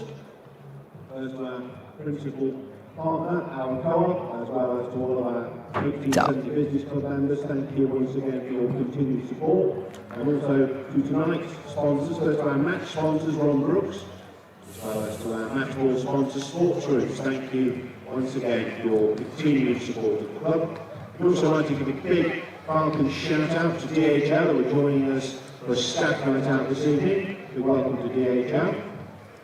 And also it's a big happy birthday to Eli Alexander, 13 today, part of the Guard of Honour from Dunstall Cricket Club. No.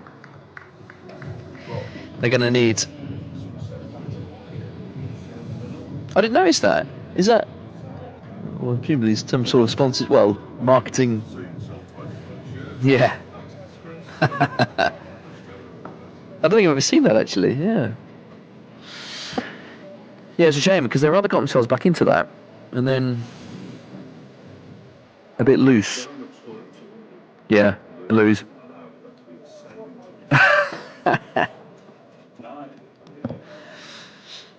I mean, at least he's fairly forthcoming. Yeah. Yeah. Yeah.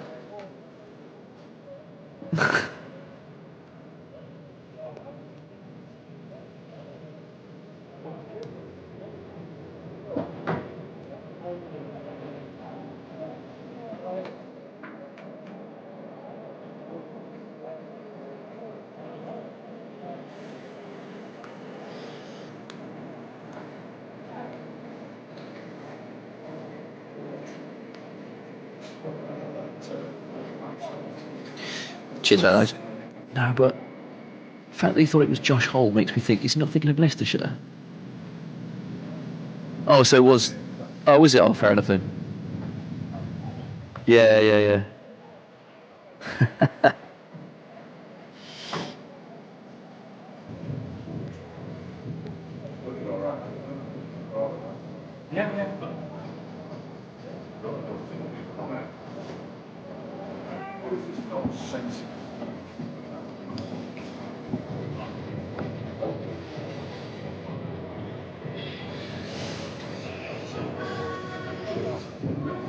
That's it, good that, yeah.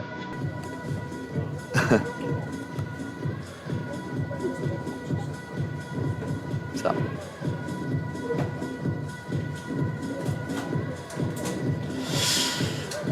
Arthur Ferry speaking with Lee McKenzie on centre court after that straight sets win over Kaboli, and what a great answer that was.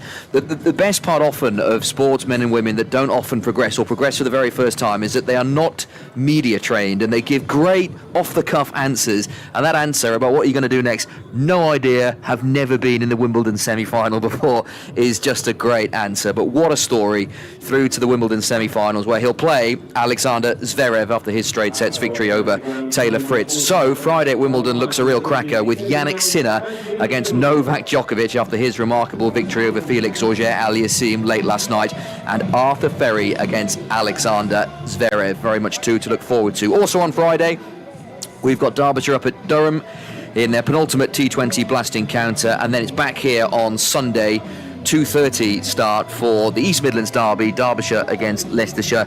Will there be anything riding on that fixture? Well, a lot depends on what the next hour and a half or so brings here at the county ground, with the shadows lengthening as the sun continues to set.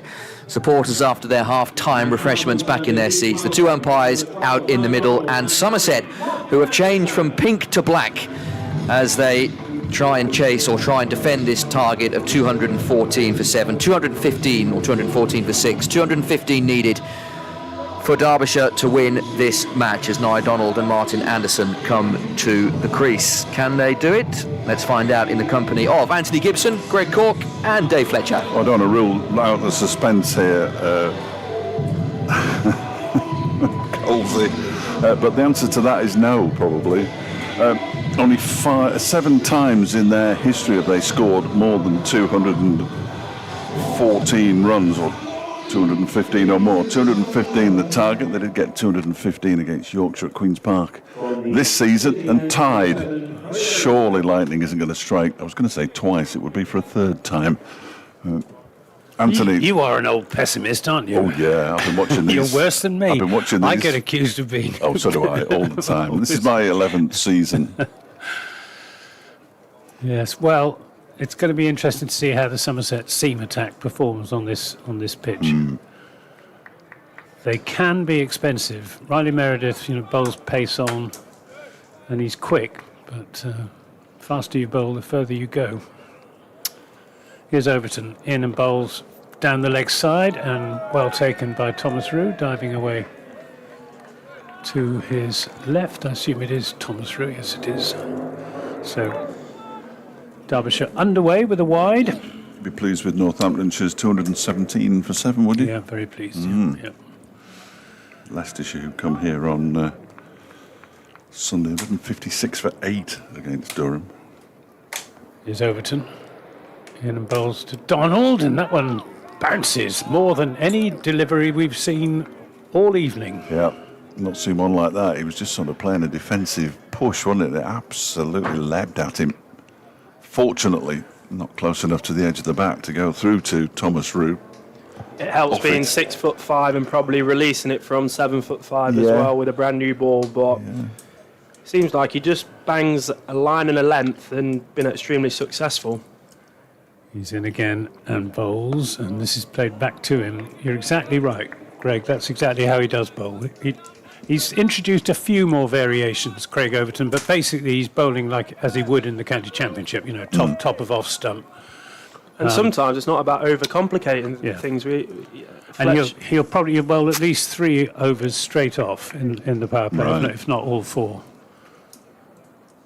He's all bowling. of the maidens.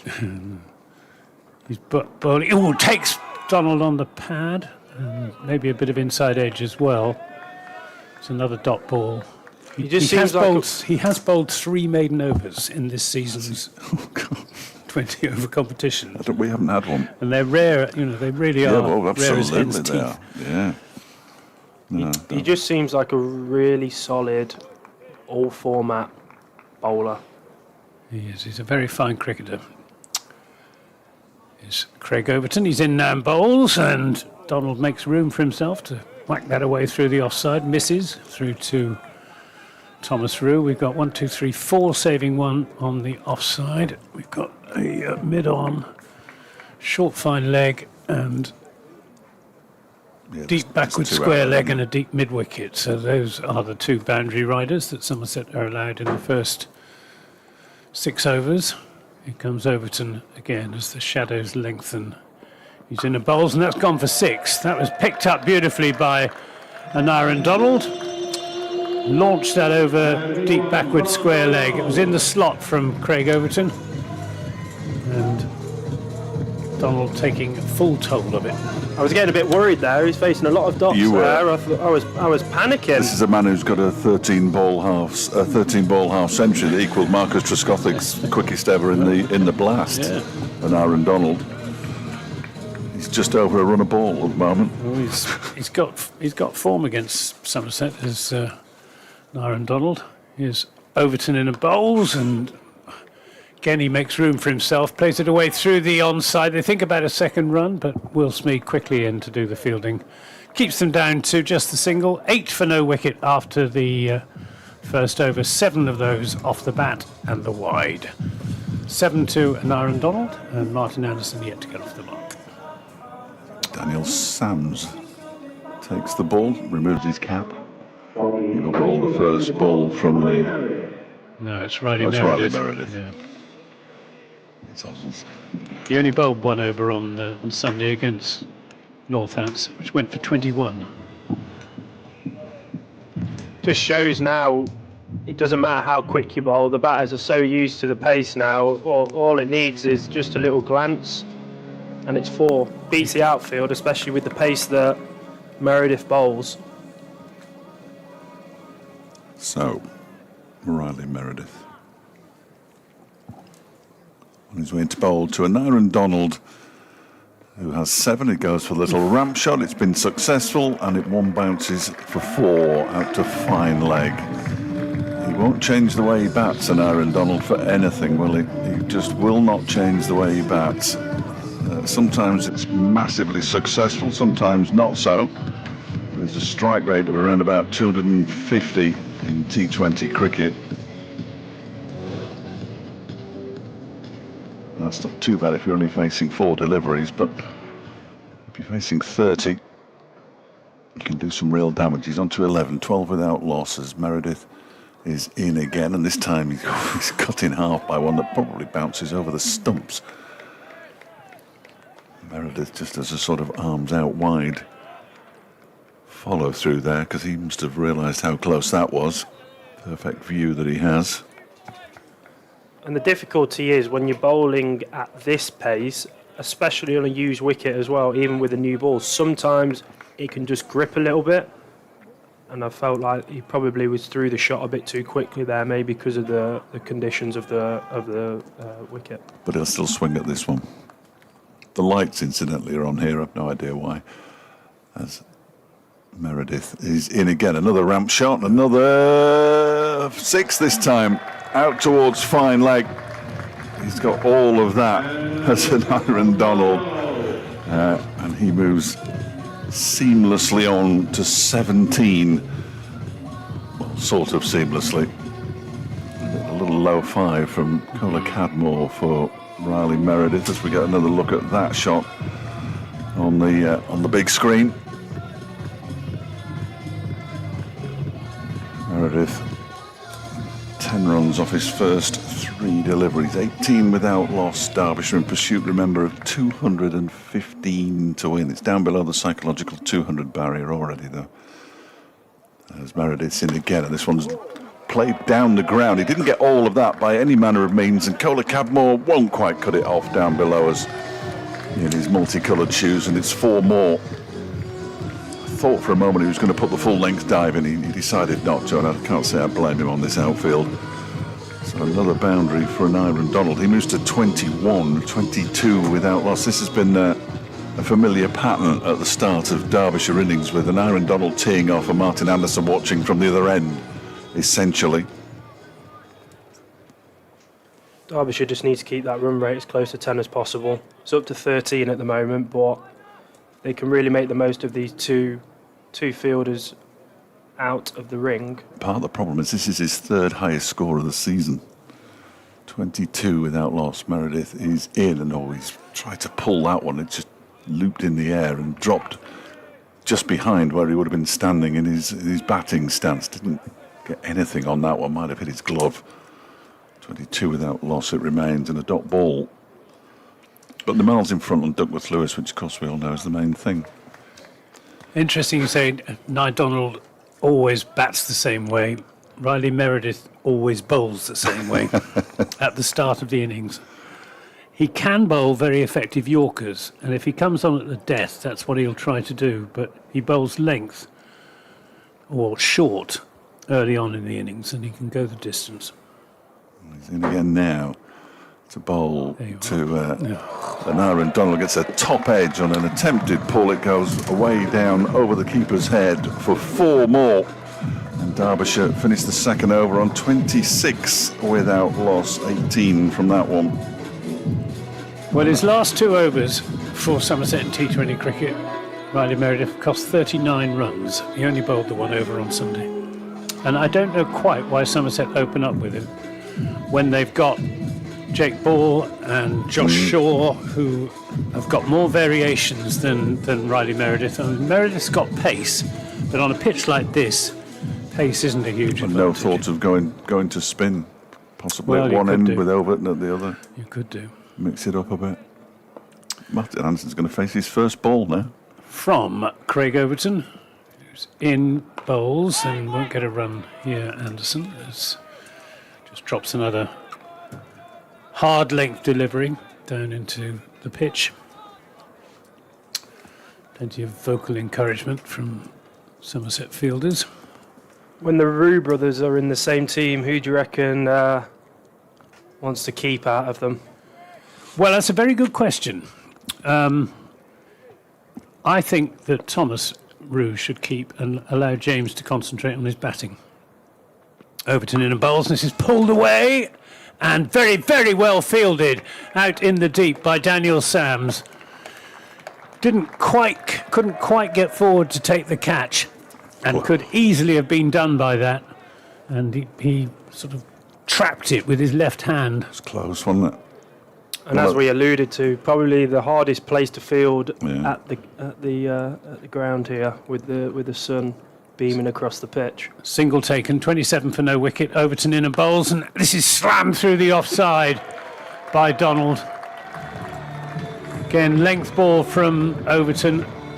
Bit of width outside the off stump, and Donald just opened his shoulders and smashed it through straight cover. 31 for no wicket. Good start this for the Derbyshire Falcons. And Derbyshire's biggest problem is it hasn't been the openers. Both openers have respectfully got over 300 runs each. It's what follows, and it immediately follows. Exactly. Yeah. Well, Somerset have got to break this partnership first. Here's Overton in again to Donald, who drives him down the ground for 6 more. Into the stand at the far end of the ground. And Aaron Donald almost single-handedly taking this game away from Somerset at the moment. We don't get too giddy after an innings like this. But look, they've got the run rate around about 10 now. Donald's obviously going to play the way he plays. Overton in and bowls. He goes for the scoop, and he's got that in the air, and it's going to be safe. and should be stopped. It is stopped by Meredith. They call him Meredith in Wales. 39 for no wicket. Well, Meredith there, and he was right to go where he went, but I think he wasn't quite looked sure out of where it position, was. so he moved to Yeah. his left, and of course it was a miss hit, so it went to his right, which enabled them to get back for 2. He was a bit unlucky there. Donald on to 37 from 15. Overton in and bowls, and he's driven again hard, high and handsome down the ground and almost clears the stand at the far end of the ground. It lands at the very top of the black sight sheet, and that's another very expensive over for Craig Overton and for Somerset. And at the moment, as I was saying, Myron Donald is winning this game single-handedly. 45 for no wicket after just 3 overs. 15 runs and over is the scoring rate. And Derbyshire are dominating this power play compared to Somerset, and this is where they need to use their game management. They're already on the front foot here. Somerset haven't got any answers at the moment into getting these 2 out. So just play smart, sensible cricket. You're not going to win it in the first power play.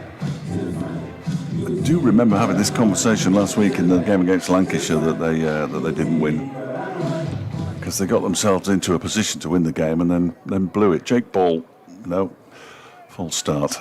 Unhappy with where the white marker was, so he just moves it a little bit further towards the stumps with his left foot. He looks to have had quite an aggressive haircut, that's Jake Ball. I always think aggressive haircuts are the best. He's here, the ball's to Anderson. It bowls him. Anderson moved into the offside, stepped into the leg side, and then completely missed the ball. And Anderson goes 45 for 1. Derbyshire. Anderson makes 1 off 3. And And sometimes you can have too many shots up your sleeve. Ultimately, he's gone offside, he's moved across, and then he's gone leg side. But the over before, they've absolutely dominated the over before. There's no point of taking big risks like that. Now you're putting pressure on the other batters now. Well, this is the interesting thing now, because it's Martin Anderson who's out. Harry Kane comes in. If it had been an Aaron Donald, I'm fairly sure it would have been Yusuf bin Naeem. Martin Anderson has had the most peculiar few games for Derbyshire. 0, 51, 0, 49, and now 1. It suggests that Durham better watch out on Friday, but we shall wait and see. 43 to Donald, 45 for 1, and Harry Kane in his first match of the season in the T20 Blast. He's got 2 centuries in T20 cricket for the seconds, which I know is a different ball game altogether. But the Lancashire side that he got the century off at West Horton included a number of... Aspinwall was playing, Paul Coghlan was playing. There was some decent players in that Lancashire side who were trying to fight their way into the Lancashire team. So Ball runs away from us. 1 ball, 1 wicket. Bowls to Kane, who just drives it very pleasantly out towards backward point for a single and gets off the mark. 46 for 1. He deserves his opportunity, certainly, Harry Kane. I think Brooke Guest is another who probably deserves a go. See, if it was me, and I've got nothing against an Aaron Donald, I'd have Brooke Guest playing as a wicket-keeper and an Aaron Donald marshalling the troops from somewhere else, personally, because he's the wicket-keeper, the captain and the best batter. Ball bowls to him, and he's lifted this out into the leg side. That's gone all the way for 6 as well. Has it? Yes, that's surely gone for 6. Yeah. There was an attempt out there in the distance from Craig Overton to try and pull it back. Overton gives himself up. The foot landed before he could get rid of it. It wasn't an awful long way away. And Especially being 6'5" as well. You have to clear the biggest, the tallest fielder in the Somerset ranks. He takes more catches in 20-over cricket than any other cricketer in England. Craig Overton. And he fields in the slips in the red ball. In the red ball, yeah. But he fields in the deep, using his height, usually at long on or... Ball into an Aaron Donald, who pulls this into the leg side, gets a single for an 18-ball half-century, pedestrian by his standards. But half a century for an Aaron Donald. He gets 50 out of the 53 runs that Derbyshire have scored in the 3 overs and 4 balls that we've had so far. He's sort of dominating it a bit. It's his highest score against Somerset as well, Is it? Well, it's eclipsing his 48 for It's Glamorgan. any Derbyshire player's highest score against Somerset in T20 cricket. The highest was 13 ball in and bowls to Kane, who just clips that into the leg side. They might get 2 here. They might even get come 4. back for 3. Do you think it'll go all the way for 4? There's a fielder running round the boundary. They're going to come back for the 3rd. Who was it running Will Smead. around? Thank you. Will Smead running around the boundary. Saves 1 run. Timed it beautifully, Harry Kane. He hasn't played much first team cricket apart from in the county well, he hasn't played any apart from in the county championship, but there was 2 games that were played in the middle of the blast. What I'd love now is just Donald just ease down on the tempo now and just Well, really see it through. But That's not going to happen, is it? Ball in and bowls to him. It's a full toss and it's played into the leg side. It's going to drop short of Overton. Fortunately enough, he looks at his bat. He didn't time it at all, and he'd be happy that he didn't. he doesn't need to try and hit a boundary every single ball. The bowler has to bowl a good ball. Well, he can turn a good ball into a bad ball into a good ball, and Aaron Donald, unfortunately. 51 off 19, though. 57 for 1 after 4. And the required rate just a touch below 10 and over still. But they've given themselves a chance here, but the problem is that so far this season they've given themselves a chance so many times and failed to take it. Pushed the door but not walk through it, I think is one phrase I would use. Daniel Sams from the pavilion end, bowling to an Aaron Donald. Left arm seam up, he's in, bowl short, pulled away for 6. Into the stand in front of the players' pavilion. Another 6 for an Aaron Donald. He's only going to play one way, isn't he now? He's not going to dial down. He's We only know going to he's not. play. But everybody around him has to play their way. Yes. They can't play his way. But that's why I think it's good that Harry Kane's come out now instead of Yusuf, because Yusuf plays a bit like an Aaron Donald, and you can't really have 2 of them, whereas Harry Kane's much more like Martin Anderson. Here comes Sams again. Left arm over the wicket, in bowls to Donald, who hammers this in the air, but won't get a run as Josh Shaw fields at mid-off, miss-hit. He's getting away with 1 or 2 miss-hits, Aaron Donald. Not quite carrying to fielders. He lives by the sword, he dies by the sword, Mr. Donald does. 57 from 21. It's good fun to watch, but you're always on the edge of your seat. He waits now as Sams is in, takes pace off. Good piece of bowling. And all Donald can do is play it back to the bowler. So 2 dot balls. Very rare commodities in this Derbyshire innings. But you look at the run rate now, it's under 10s. It's under 10s, it's so doable now for Derbyshire. Donald holds the key. Somerset feel that if they could get him out, they'd be right back in the game. But I agree with you at the moment. It's Derbyshire's to lose. Just field changes going on. We've got deep mid-wicket coming in and long on going back. So Smead full is and, shielding his eyes. full and straight from Sams. He's in and bowls, and a swing and a miss from Donald. That was quite quick from Daniel Sams. Quicker ball outside the off stump, and Donald looking to smash it through the offside, but makes no contact. 3 dot balls. Just the 6 runs off the over so far, but How many of Somerset's players will be in the 100? most of them.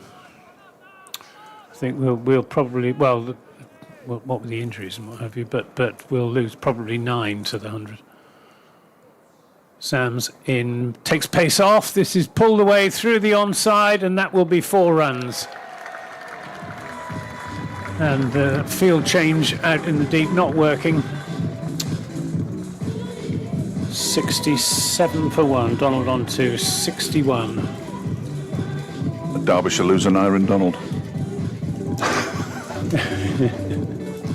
I think any 100 owner would snap him up. I don't think I know. absolutely, There's not many batters out there that can be as brave and hit it as clean as him. Never quite scored an innings in the 100 yet, though, in Iron Donald. 61 from 24 he has. Back at Birmingham Phoenix again, I think, this year. I shan't be watching. Here comes Sams. In and bowls to Donald, who hits it hard into the ground, and Sams himself fields.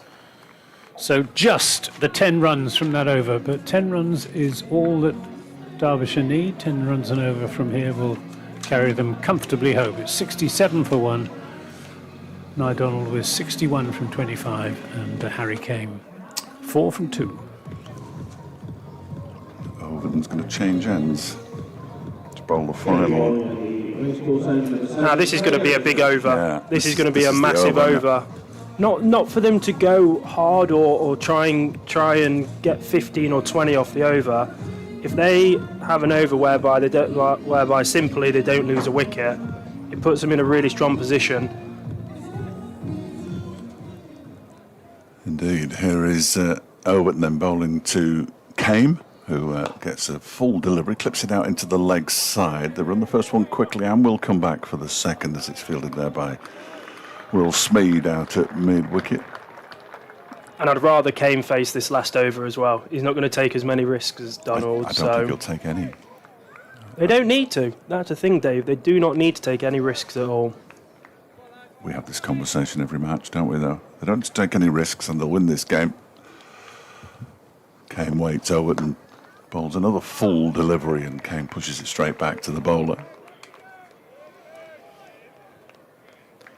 If they get out this over with no blemishes, do you bring Wayne Madsen in next to face the spin? Yeah, possibly. I think Yusuf's he's okay. I just think your Deserves his best player needs to face the most amount of balls from now on in. 180 runs all season as Kane pulls this up to mid-on. Collar Cadmore picks up and shies at the stumps. Donald had already set off for a potential single there. Got back into his crease nice and quickly. Collar Cadmore got the ball away. Got a bit of a bandaging on his left That's his wrist thumb. broken thumb. Yeah. So he's Broke it in the second game of the season at Chelmsford, taking a slip catch. just the 39 with a broken thumb. There's open balls. That one is pushed up to mid-off, and they do go through for a single. The shy at the stumps knocks one out. That is a remarkable throw, really powerful as well from Josh Shaw. He just did that to look good, I reckon. He knew the batters were in, it looked good. I liked it. But these two balls now are key. As you can hear, 70 for 2, that's what they're shouting. They know these are a big 2 balls here now. A couple of Cadmore shouting that down below us as Overton goes into bowl to Donald, who flicks this away down towards fine leg for a 1-bounce 4. He moves to 65 and it's 74 for 1, but he won't change the way he plays. It's just something that we all have to accept. It's thrilling and terrifying at the same time watching an Aaron Donald bat. He's so quick on his feet, isn't he? Yeah. There's not many players that hit it as shots. clean as him, but the other thing is he's a 360 player. He doesn't just target one place, he can hurt you right round the ground. Well, the ball has gone underneath the seat unique stand at the far end of the ground, so somebody's had to go on their hands and knees and get it back. In the meantime, an Aaron Donald is having a quick draft. I think they've got the wrong ball. They've sent somebody else back, and it's like sending youngsters up chimneys at the far end of the ground. You have to be smaller. I'd never get in there. But somebody's gone scrabbling about underneath that stand looking for the ball. There it is. There, we found it now. And it was a youngster who they sent in. Look, Yes. some poor 12-year-old has just gone under the stand to retrieve the ball. 74 for 1, with 1 ball of the power play remaining. James Middlebrook just has a look at the ball and says, yeah, it looks like a white ball that's been battered around the ground for 5.5 overs. It'll do for me. Donald on 65, came on 7, the man out. Martin Anderson for 1. With the score on 45. As Overton is in to bowl to Donald, who lifts us into the leg side and is caught on the boundary by Daniel Sams. Comfortable catch, and that is an Aaron Donald in a nutshell. He will not change the way he plays, and Derbyshire lose their second wicket. They're 74 for 2. Donald goes for 65. Well, an unnecessary end to a terrific piece of batting. 65 from 27 deliveries, but as you're saying, Dave, he had the game in the palm of his hand, really. You're not going to win. You're not going to win the game of cricket in the first 5 overs, 6 overs.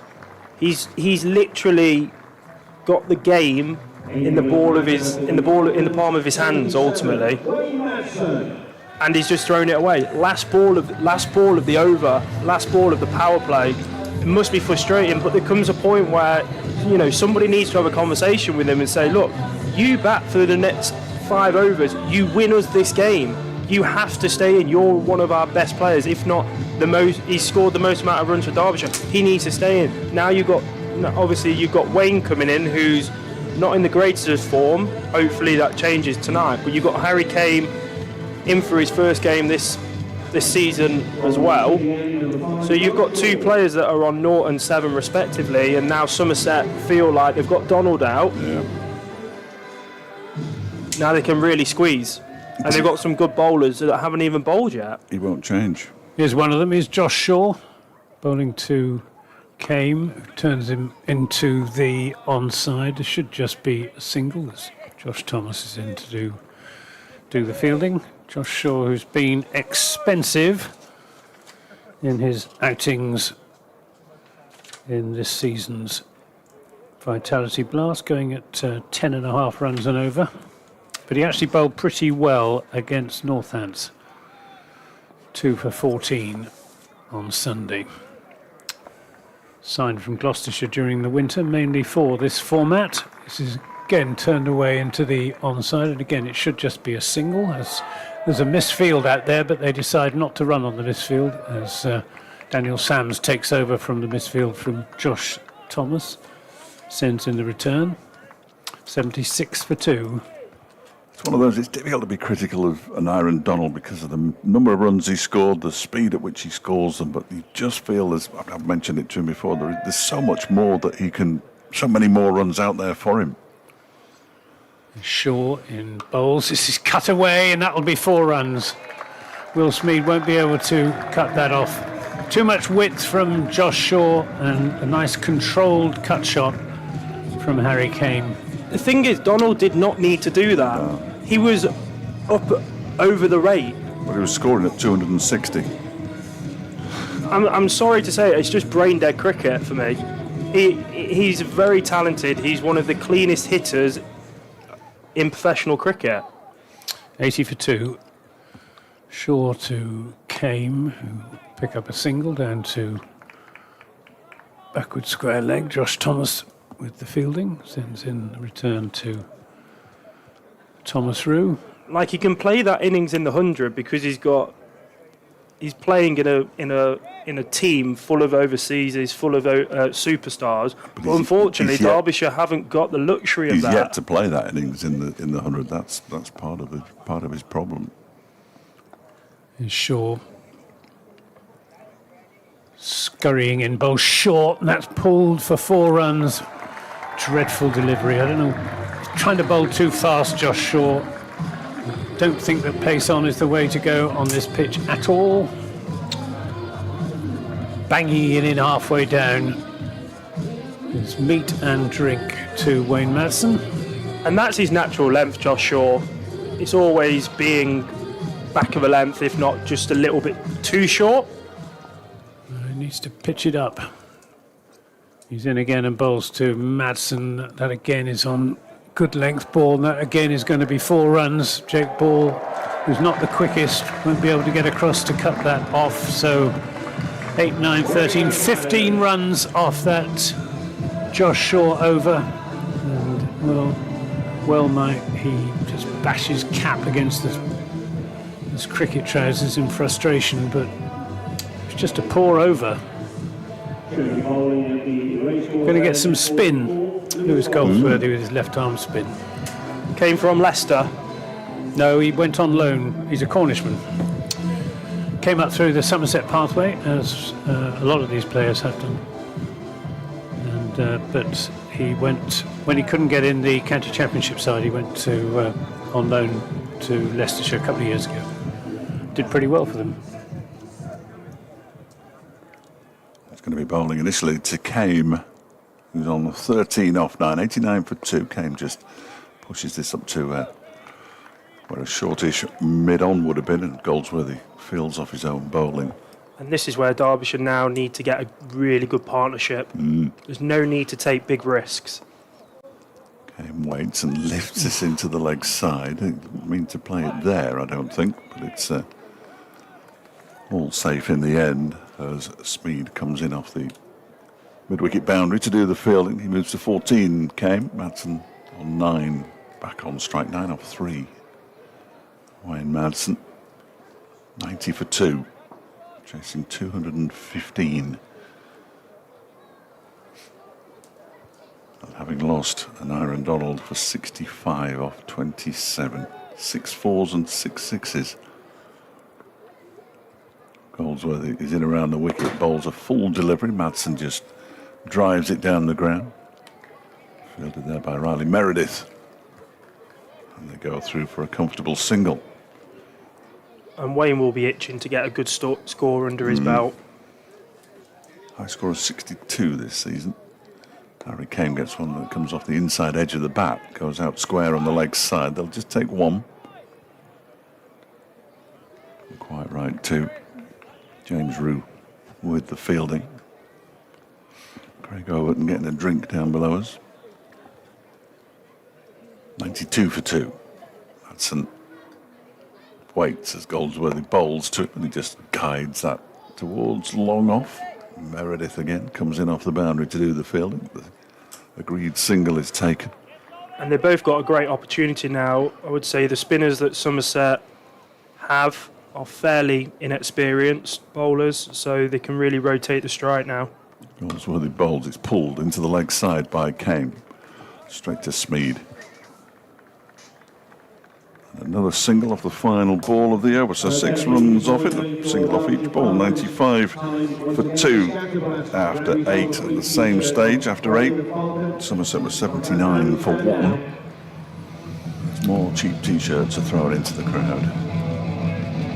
Yeah, not much in it. Looks like we're going to get bowling from the... It's Craig Overton going to bowl his 4th over? It looks like it. I don't quite understand this.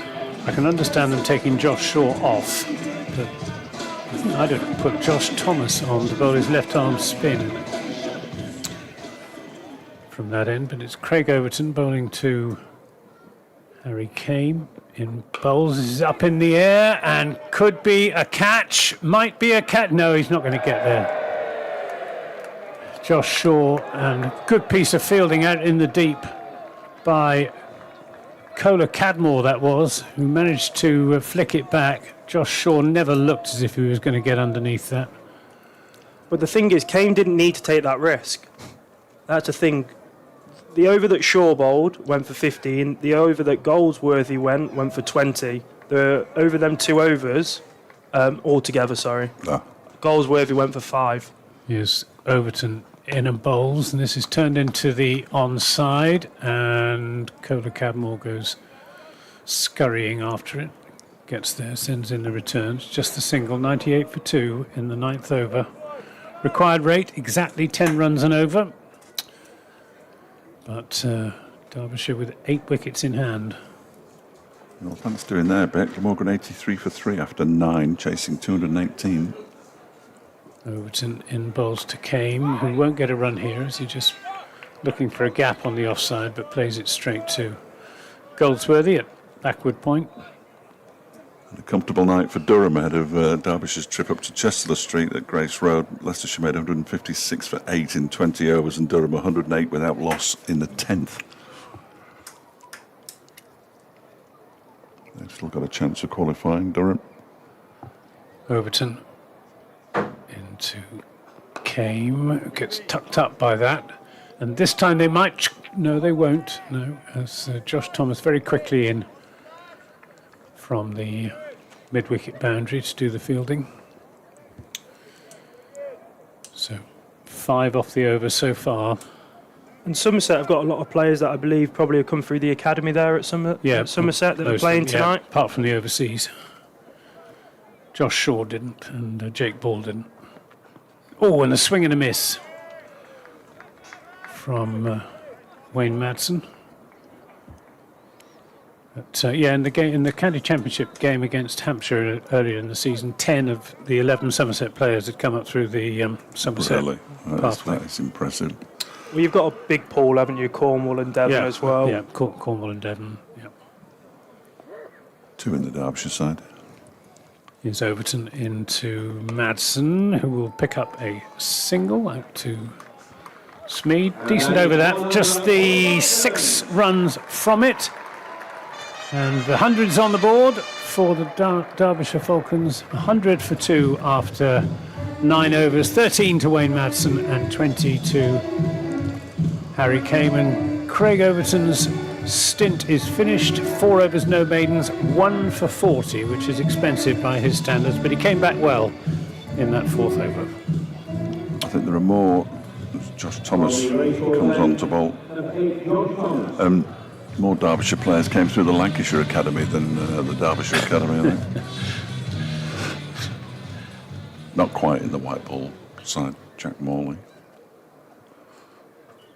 Thomas is in, and that one is off the outside edge of Wayne Madsen's bat as he tried to drive it into the offside. Goes backward of square and they get through for a single. Madsen up to 1,401 for 2.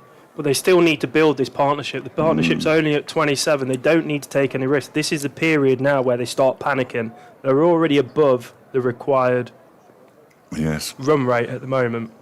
Thomas is in. That one is pushed by Kame into the leg side. They've run 1. Will Madsen come back for the second? He will. As Smead picks up and throws in. Wasn't the most accurate throw in the end from Will Smead, so Madsen gets back comfortably. Kame moves to 22, 103. For 2.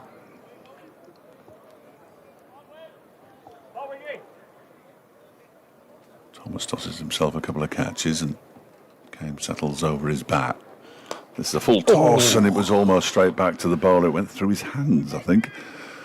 Might have taken a little bit off it. Really. Yeah. It was hit fairly hard, but we've disappointed Josh Thomas. Just to his right, but a decent enough height. 104 for 2 with that single. Kame gets a bit of good fortune. And now this one's dragged down and pulled into the leg side by Wayne Madsen. It didn't really bounce. And this is absolutely fine. They've got to think also as well, when do they want Ross Whiteley to come in? He's the finisher, a bit like Daniel Sams. They don't want him in too early. No question. He's been coming in far too early. That one is played just over the top of Tom Kohler-Cadmore and away out to the extra cover boundary for 4 by Harry Kame. He leapt in the air, Kohler-Cadmore. There was hair all over the place. He couldn't quite grab it though. But you take this over now. Stop. Yeah, stop. You're all right. You're doing okay. I think it's 9 off the over already. The run rate's at 10. You just need to take a single. All you need to do is take 1 single. You've already got 9 off it. Well, Kame just clips it into the leg side, takes the single that Greg Cork wanted, and Derbyshire at the halfway stage, 110 for 2, with 10 indeed off that over, and it looks like we're going to have a break for drinks, although it doesn't look as though anybody from Somerset's coming on with any drinks, so that's a bit disappointing for the fielding side. Amrit Basra comes on, but there we go, the drinks are coming on now, they've worked it out. Comes on with some fresh gloves and towels and drinks and things like that for the batters. 110 for 2 at the halfway stage, 88 for 2. Somerset at the halfway stage. 22 ahead. Well, they are, but don't forget, there was a 20 run over off Jack Morley over number 12, and that 28 run over that Nick Potts bowled over number 16, and they're the ones that are sort of skewing it at the moment. So Derbyshire are ahead. Duckworth Lewis suggests that they're ahead as well as a guide, but there were those 2 big overs. They conceded 50 runs off 3 overs at one point, didn't they? But you look at Craig Overton there, he's gone for 10 and over. He's probably Somerset's most experienced bowler. Overall, I mean, Daniel Sams has bowled all over the world, hasn't he? Big Bash and out on the subcontinent. He must have played in the IPL at some time, hasn't he, Daniel Sams? I'm sure he has. Yeah. How many T20 games has he played? He has played 230 games of T20 cricket, which is considerably more than Craig Overton, who has played 148. Yeah, I see. I know what you're talking about. Using ChatGPT again. Yeah, don't ever use it. Inaccurate facts. Don't ever use it. It's absolutely useless, Isn't it? when it comes to Yeah, cricket. yeah, it is. Greg found that out in the last home game when he looked something up. And was, I've got 2 historians either side of me. no, here. I'm no real historian. When James Roux scored his 12th century before the age of 23, Of 12. yeah, they came up with the stat that only Bradman and Tendulkar were the only other batsmen to have done it. It was complete rubbish. Graham Hick had something like 40 centuries before he was 23. Yeah, you've got to be careful. But it was quoted all over the place as gospel. I think we have to do courses for it at the BBC. Right. We're going to resume with Daniel Sams to bowl his second over from the pavilion end, bowling to Harry Kane, left arm over the wicket, short, pulled, and caught out in the deep by Josh Thomas. Is that Josh Thomas? Harry Kane goes for 28. No, it's not Josh Thomas. It is James Roux. James Roux out in the deep. James Roux. Another disappointment, really. Looking for I understand them looking for the big shot at the start of the over as well, because they like to get the boundary off the first ball, don't they, batters, and then build from there. It's Matthew Montgomery who has come out by the look of it, rather than Yusuf bin Naeem. 10 for 3. Falcons 21, Matthew Montgomery. Indeed. Somerset just coming back into this at the moment. Keep chipping away with wickets. Nothing saps momentum like wickets. No, you're absolutely right. Just seems like they lose wickets at the worst time, at the absolute worst time. Drinks always brings you a wicket, they say, but We didn't bring Derbyshire one, unfortunately, but I know what you're saying. It does, doesn't it? No, it does. You're right. Little breaks, like any kind of break, just the batsman's concentration seems to go.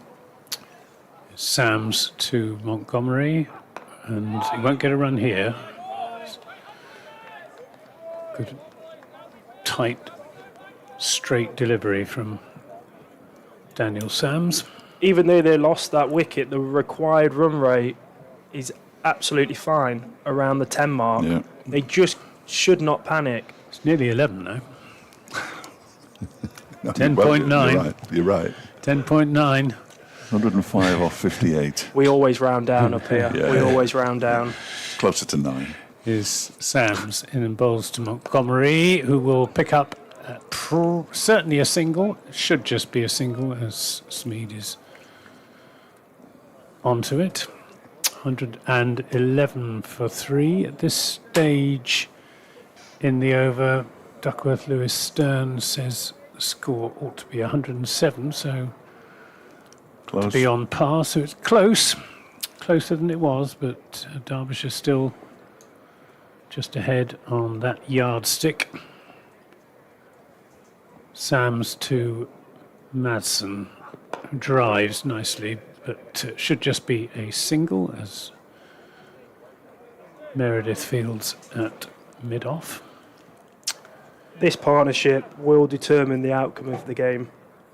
If they lose a wicket now, Whiteley comes in far too I think early. Yusuf comes in next. He hasn't been in, has he? No. No, thank goodness for that. 12 I for thought I'd 3. missed him. I missed him for a minute there. He's just dropped down the order. Sam's in bowls to Montgomery, who will again push this through a gap in the offside for a single. Just regrouping at the moment, are Derbyshire. Because it's a big ask for Yusuf bin Naim, who's playing only his 4th game of T20 cricket. So it's not as if the next batter in is got loads of experience of seeing a team over the line. Then it'll be Ross Whiteley. Potts, who was out first ball at Old Trafford but can bat. And then Morley, Javid and McKeem. You toss them in the air and pick one. Sam's in bowls, and Madsen waits on a slower ball, won't get a run there, as that's played to backward point. And a good over from Daniel Sams with the wicket of Harry Kane. 113 for 3 at the end of it, which is absolutely bang on the Duckworth-Lewis par score. Yeah, just 3 off the Required over. rate now 11.3. Or, as we like to call it up here, 9.5. It's still eminently gettable with 7 wickets in hand. Somerset will think they're on the front foot now. These two batting will class and a very good cricketer in Montgomery, but they can really squeeze now. They know they're not going to take the game away too quickly. Goldsworthy to Montgomery, who goes inside out. He does that a lot and plays it out to the extra cover boundary for 4. That is a trademark Matthew Montgomery shot. Good a shot as we've seen all evening. Yeah. Well, he played a couple of them shots against Callum Parkinson down here when he nearly got Derbyshire over the line. One of the many times when they nearly got over the line. Wayne Madsen has a word with him. I just wanted to punch gloves. Really? I'm not sure that's... when Wayne Madsen started, punching gloves wasn't a thing. 117 for 3. Goldsworthy bowls reverse. Sweep comes out, but there is a man down there on the point boundary, which became the deep backward square leg boundary. And they go through for a single. Montgomery moves to 718 for 3. 97 to win. 52 balls to go. As Goldsworthy bowls a quicker delivery, and it's whipped into the leg side. It looked like quicker delivery to me anyway. Whipped into the leg side by Madsen. I'm just guessing, really. They go through for a single. Madsen moves on to 17. He did fire. He did seem to fire that one right at leg stump. 119 for 3. Montgomery waits and then he pulls this into the leg side, but Smead is there. So again, it's just a single. These two batters need to take it as deep as possible. Yep. Well, we don't want to see bin Naim or Whiteley until at least the 16th over. Sweep shot. Wayne Madsen. It was a fairly ordinary piece of fielding initially, but a really good piece of fielding down in the deep. They're all shouting for Madsen. Montgomery rather gets back to the non-strikers, and as they go through for 3. A great bit of cricket all round. It's nicely fielded on the boundary. James Rood. Thank you. Yeah. Sprawling, kept it in. They go back for 3. That's the 3rd 3 of the match. It's very exciting. It's Goldsworthy bowls to Montgomery, plays it straight to Kohler Cadmore, no run. Over comes to an end. 10 from it, 123 for 3 after 12 overs. And I bet you don't get too many teams that have 3 keepers that they can pick from like Somerset do. The 2 Roos and Kohler Cadmore can keep, won't he? If he ain't got a broken finger. If Tom Bantam was playing, he'd be keeping wicket. I don't want to slap you down again, Greg, but Lancashire on Monday had Young Moores, Joe Moores fielding in the outfield. They had Ben McDermott in the outfield. He's a wicket-keeper for the Hobart Hurricanes, I think. Hurst. And Matty Hurst kept wicket. To steal my thunder, don't you? But there aren't many. Come You're on. right, there probably aren't many. Is Jake Ball in bowls to Madsen, swings and misses. And through to Thomas Rue. It's rather an uncontrolled shot that from Madsen, taking a couple of paces down the pitch, looking to swing Jake Ball away through the onside. There's a long on who's coming in to deepish mid-on. And we've got a straight mid-wicket, but no one in cow corner. Madsen pulls this out to the straight mid-wicket, who's sending in the return. Single is taken. And Jake Ball's a wily white ball cricketer as well. He's got a lot of variations. He has got rather an aggressive haircut, hasn't He he? has, He's got the It's like the faded look up the, it's like the pretend temples. mullet, isn't it? Yeah, you can't do the full mullet, so he's It might shaved the it might sides grow into a mullet. in the modern fashion. His ball in, bowls pulled away, and very well, brilliantly caught in the deep by James Rowe. Terrific catch. Diving forward, taking it two-handed, inches from the turf. It's another wicket. It's the end of, is it Montgomery. Montgomery has gone. It's a really, really soft dismissal. Did not need to do that at all. Lose a wicket, and now you've got Ross Whiteley, who is your finisher, In too early. coming in far too early with 8 overs still remaining, whereby you wanted him in 15th, 16th over. Even if the run rate was 10, 11 or 12, that's when you want him in. Yeah. He's not used to, well, he probably is now, used to... Oh, he's more than used to it. He's probably used Yeah, to that's- batting at this period of the game, but This is as late as I can remember him coming in. it's just not smart cricket, Dave. No. Somebody of what they brought in Montgomery for a reason. Game right back in the balance. 124 for 4. Required rate over 12 now. Ball to Whiteley. And Whiteley gets this down to third man just for a single. 125 for 4. No, it's not my job to cheer Somerset supporters up even more, but Glamorgan are subsiding. They're 109 for 7 Well, and need 109 runs from 6 overs with 3 wickets in hand, which they're clearly not going to get. Although they did a remarkable thing against Lancashire at Southport, didn't they, earlier this season? his ball into Madsen. Oh, gets a under edge past Thomas Rue down to the boundary for 4, but that could very easily have come back onto his stumps. Gets away with it. 4 to Madsen, 129 for 4. Derbyshire needed that. Certainly did.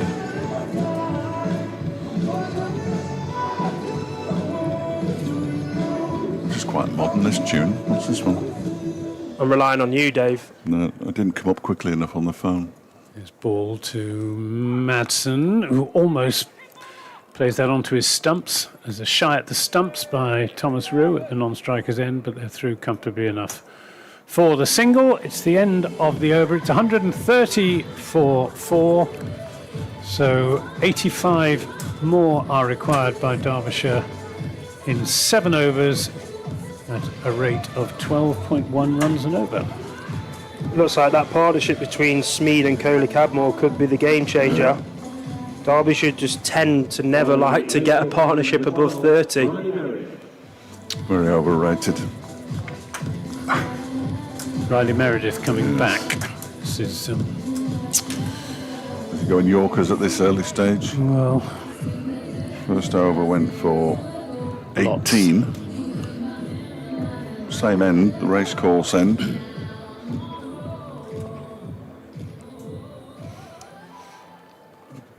Very standard field. And he's bowling to Wayne Madsen, who's on 25, who takes a step into the leg side and then has to reach for one as Meredith sticks it outside off stump, picks up a single, moves to 26, 131 for 4. So what games have you got left? we have got Northants on Friday night.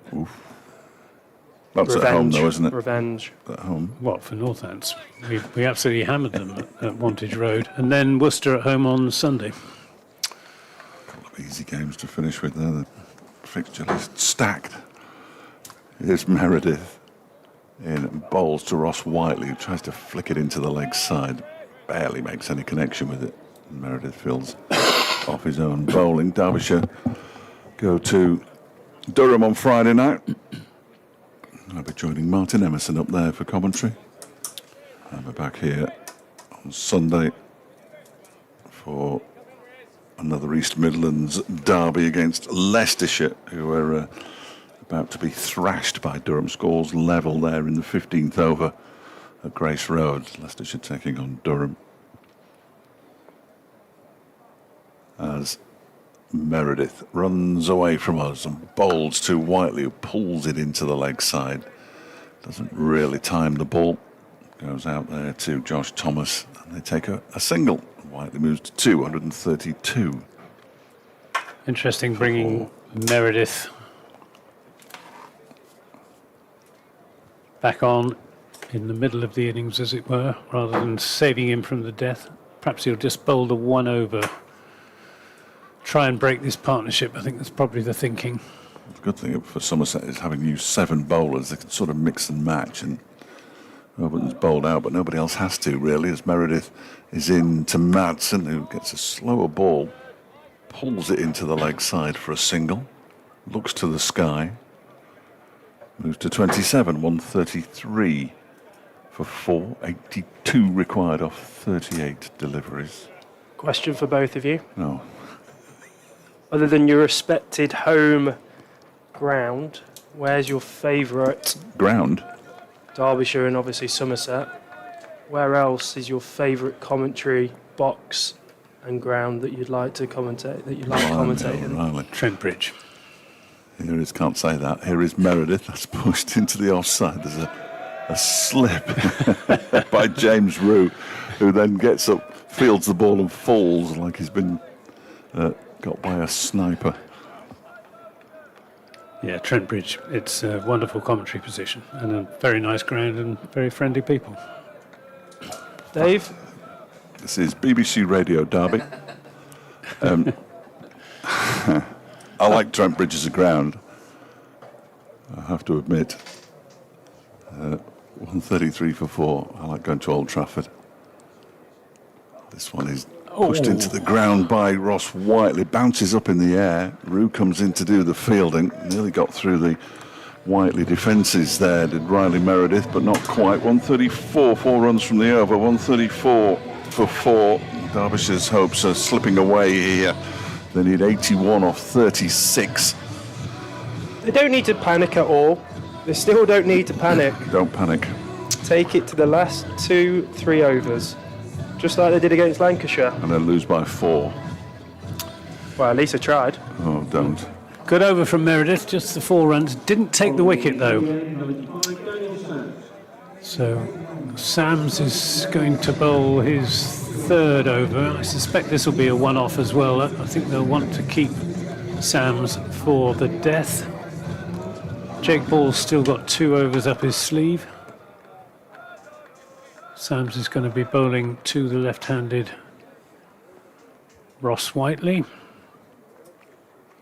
He's there and bowls, takes pace off, and Whiteley turns it away into the onside, and Smead comes off the boundary. Sun has just about disappeared. Still some Red rays sky. on the, what's the building over there on the That's left? the members' pavilion That's now. the members' Yeah, pavilion. well, they used to. Away to our left at Changing rooms underneath at one point. They'll call it the Dave Fletcher No, we building won't. soon, won't they? No, I don't think they will. 135 for 4. Required rate 13.7 now. There's a toilet round the back. I've got my name on. Here comes Sams to full Yorker and just over the top of Craig Overton. It was an attempted Yorker that became a half volley, and Madsen managed to get underneath it and just lever it over the top of Craig Overton, who was right on the edge of the fielding circle at mid-on. If anyone was going to take that catch, it would be Craig Overton, but it was just out of his reach. 139 for 4. Madsen on to 31. This is going to go down to the wire, this game, I think. You think? Yep. Not another one. Down to the wire. Here's Sams to Madsen, who cracks this into the offside but doesn't time it. There must Fielded be by Goldsworthy, no run. there must be a record, the amount of ties in a competition. There is, funnily enough. David Griffin looked it up for us earlier on. 3 in a season has happened for Nottinghamshire and for somebody else, I think, but 3 in a season. Yeah. Northants, I'm getting a call from the back of the box because Chris was listening when I'd stopped listening to Griff by that point. Well, they've got 3 chances. Yes, Sam's in and bowls, and Madsen swings it to Overton again without any timing. Madson's done something to his right leg. Just stretching his. I think he's all right. Possibly his glute, which is one of the few muscles that I know the name of and where they are. 140 for 4. 75 more required. We're in the 15th over. 75 in 5 overs and 2 balls. Required rate 14. Whiteley on strike. Hasn't really got going yet. Sam's in, bowls to him. Down the leg side, that'll be a wide. Looking for the Yorker, Daniel Sams there. Just got his line wrong. 141 for 4. All runs gratefully received. Somerset fielders shouting encouragement. The crowd fairly quiet at the moment. Seen it all before, Anthony. Sensing that this game is very much in the balance at the moment. Sam's into Whiteley, and again it's a Yorker, not quite a Yorker, but Whiteley has to dig it out, and all he can do is take a single. 142 for 4. 1 ball remaining of the 15th over. When do we panic? It's up to 14 now. When they get to the penultimate over. Okay. And they still have wickets in hand. Right, thank you. As long as I know. Last ball of the over. Sam's to Madsen, going around the wicket. He's there, bowl short, and that's a good, well-disguised slower ball bouncer outside the off stump, and Wayne Madsen, rather pinned to the spot, just waved his bat in the general direction of the ball, looked hopefully at the umpire to see if he was going to signal a wide. David Milnes declined to do so. It's the end of the over. It's 142 for 4. So the Derbyshire Falcons need 73 runs to win in the last 5 overs at a required rate of 14.6. And the difficulty is, because Somerset have so much depth in the bowling, they've got 5 overs left and they're going to be bowled by Meredith, Ball and Sams, 3 of their most experienced bowlers now. Let's see, after 15 overs, Derbyshire 142 for 4, Somerset 145 for 2. As Meredith is into bowl to Whiteley, who tries to pull this out. I think he was trying to pull it, but it's past him before he even got into the shot almost, through to the keeper.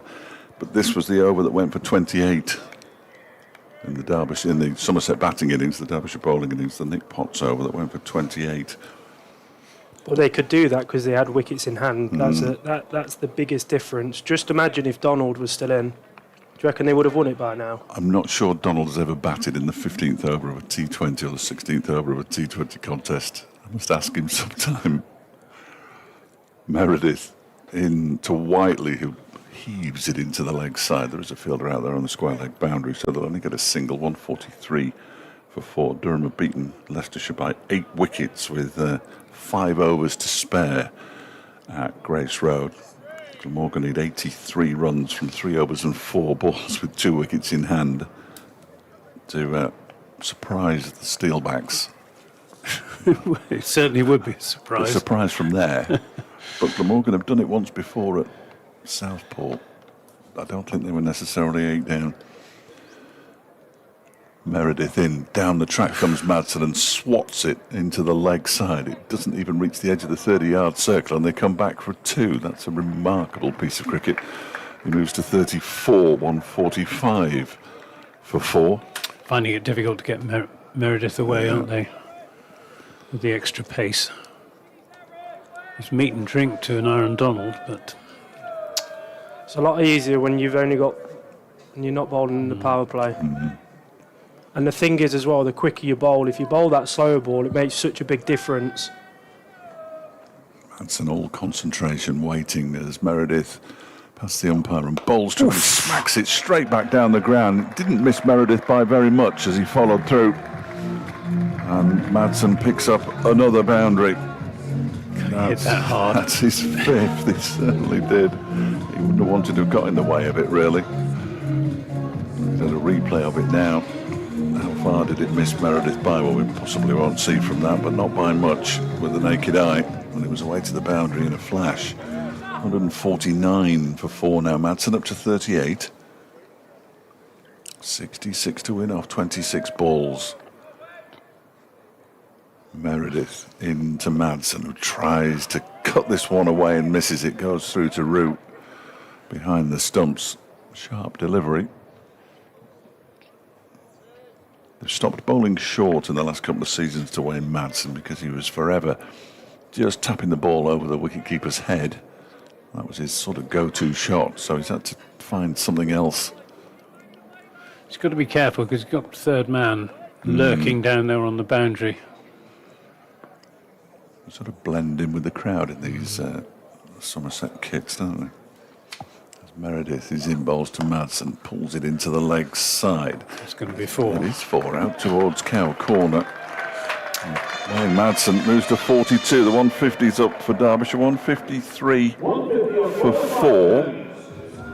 They have 2 more overs like that. They give themselves a chance, Dave. Well, That's the thing. They give themselves a chance. Even though the run rate is high, you've got Ross Whiteley that hits a clean ball.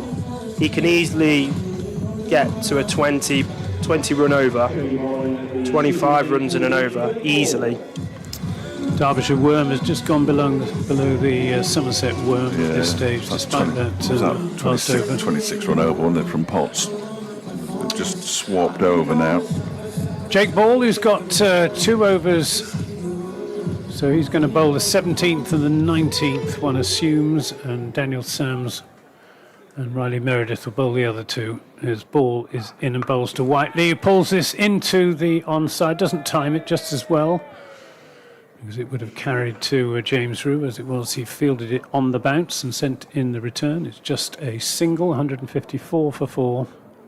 Seems like all visiting teams field so much better on this outfield than the home county. Yeah. Just wait till it's like a carpet this time next year. Here comes ball to Madsen. Oh, and very good stop by Thomas Rue. That could, although in fact Josh Shaw is down below us. Would have cut it off, so it wouldn't have run away for a 4. It's just a single, 155 for 4. In the 17th over. 215 is the target, so another 60 in 3 overs and 2 balls. 3 overs and 4 balls, and that's going down towards the boundary. It's going to be cut off by Smeed. They'll come back for 2 runs. 157 for 4. The much hit ice cream van is leaving. It wasn't too seriously damaged. I think it bounced quite gently into it. Peppered a little bit in the first innings, wasn't it? His ball going around the wicket to Whiteley in bowls, and Whiteley swings this away, and it is taken on the first bounce by Will Smeed. Again, Smeed thought for a moment he was in business there, but realised soon enough that it wasn't going to carry and just checked his run, made sure he made the stop.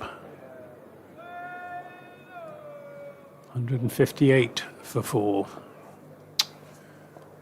Ball to Madsen. He's there in bowls, and Madsen doesn't time that at all. He'll get a single up to Overton.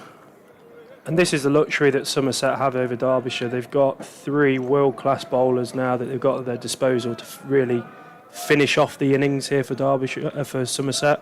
It's going to make life tough for Madsen and Whiteley. Last ball of the 17th. Ball to Whiteley. Drives it, but straight to Cola Cadmore at mid-off. So it's just a single, doesn't stop it cleanly, but does enough. So just the single from that over, from that last ball of that Jake ball over, which was a very good over. And at the end of it, Derbyshire 160 for 4, needing another 55 from just 3 overs. 23 runs behind where Somerset were. Somerset hit 17 fours and 11 sixes. Derbyshire have hit 15 fours and 6 sixes. All the sixes were hit by an Aaron Donald. Maybe they should put him in the middle orders. Lay him back in the middle. Or just stick a moustache on him and let him come in again. He can have mine if he wants. I don't think that would disguise anybody. I spotted you straight away. Daniel Sams from the racecourse end, bowling to Ross Whiteley, who just clips that one down the ground for a single. That was the Yorker. Down towards Overton, who's at long on for the left-handed. Whiteley now comes up to the edge of the circle and goes to mid-on.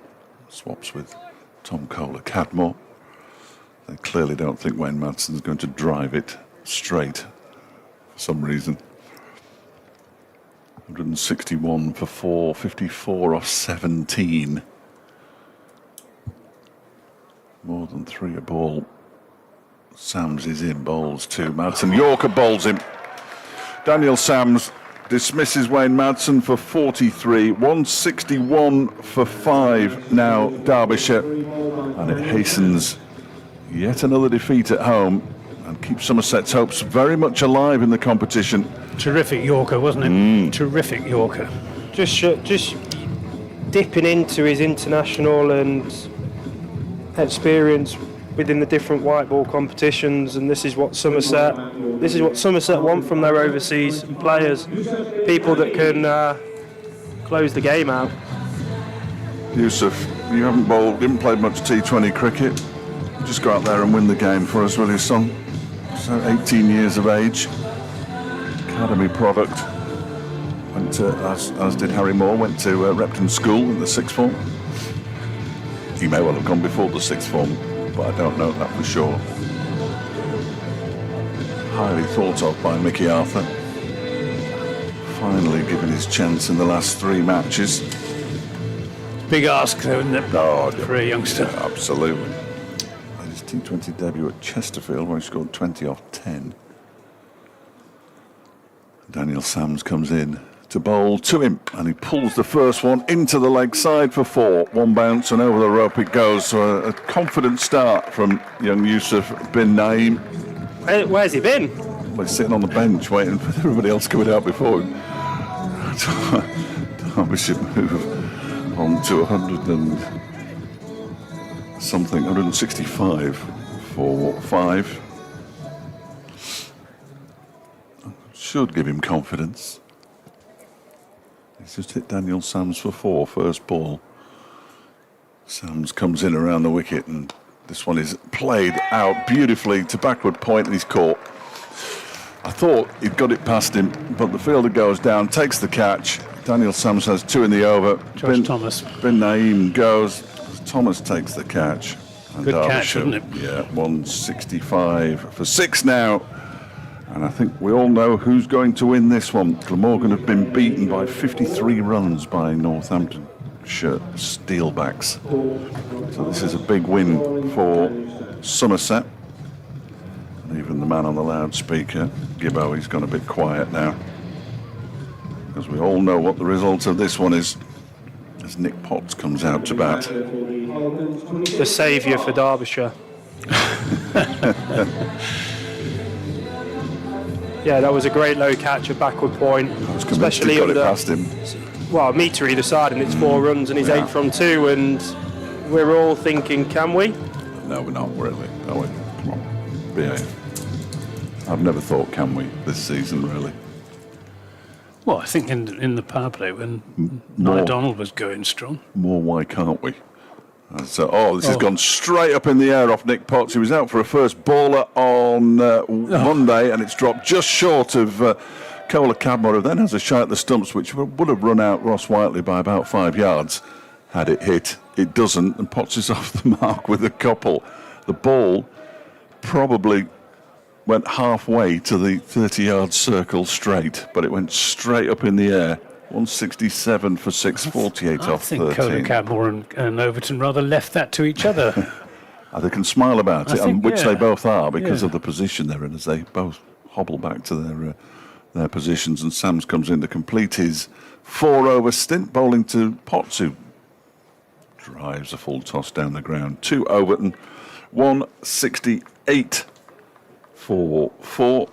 2 overs to go. Then they need 47 runs, which they're clearly not going to get. And well, the run rate is now up to just shy of 24, which is why I'm saying that, really, because that isn't going to happen. Especially as, no disrespect to Nick Potts, but the last thing you want to do off the final ball of the over, going into the penultimate over, is take the strike. 47 off 12. Well, Somerset have pulled this back very well after Derbyshire 74 for 2 in the power play, 110 on the board in the first 10 overs. Here's Jake Ball in and bowls, swing and a miss from Nick Potts. And just jogging back to his mark, cut-off is 9:23. It's 9:18, so he's got 5 minutes to bowl the over, so he should be okay. Turns at the end of his run and is into Potts, who takes him on the body. They go through for a single, and Jake Ball doesn't demonstrate any great football skills there. I think that Ross Whiteley would have been home safely enough, even if Jake Ball hadn't missed an open goal. 169 for 6. Clearly not been watching the television in the last 3 weeks, has he? Unless he was watching Uruguay.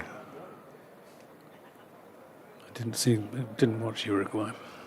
Well, they weren't there for long. No, they weren't, were they? Right, Ross Whiteley, who hasn't looked in great touch, has he? No. Is there a last hurrah? He swings again violently. Makes no contact through to Thomas Rue. And this will be a great win for Somerset, especially as you're missing a handful of key players. Yeah. Hopefully it gives you guys confidence and momentum, giving you the best chance of getting to knockout stage. Need 2 more wins. Ball into Whiteley, who swings this away into the... Again, he doesn't time it at all. It's just they're going to come back for a second run. In fact, there's a misfield out there because James Rue just took his eye off the ball to see if they were going to come back for the second run. And in so doing, fumbled it. So safe second run, 171 for 6. How many of this team do you reckon, Dave, will be in the 50 over? Well, the Derbyshire squad? team, I'll tell you in a minute. This ball into Whiteley, who hits this away for 6. Bouncing into the little stand with the blue seats away to our right. And Ross Whiteley finally finds his range. The answer to your question is probably half a dozen. We shall wait and see. So the 2 overseas will go. Not sure that Caleb Jewell's going to play in it. 177 for 6. His ball is into Whiteley, who hits this hard, high and handsome, and is going to be missed by James Rue. That's in the deep. Oh, it must have been swirling that.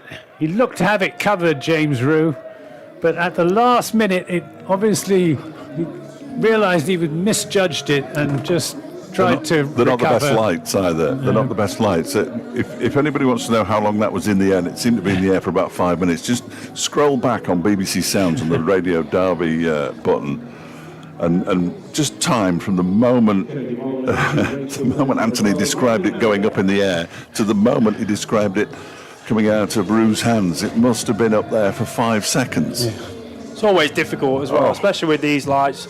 The ball is not white as well. It's an old ball as well now, and in this sky as well. 6-6 wins it for Derbyshire. Oh, it's me. I think it should have been you, really, Anthony, to call them home. But Riley Meredith's first delivery's sort of down the leg side. It wasn't giving us a wide, though. It'll make that trip down south a bit more enjoyable once Somerset get over the line. It will. It will. And I must say, halfway through this innings, I was not at all confident. When the rate was only around 10 runs and over. I'm just sort of glad they're not going to score 200 again.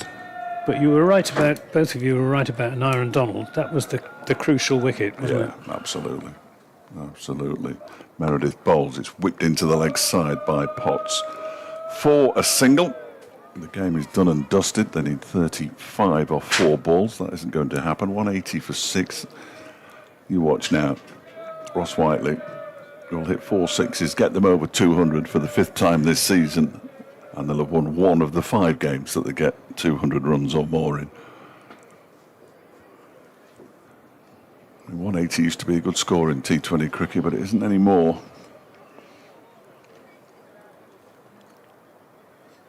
Meredith.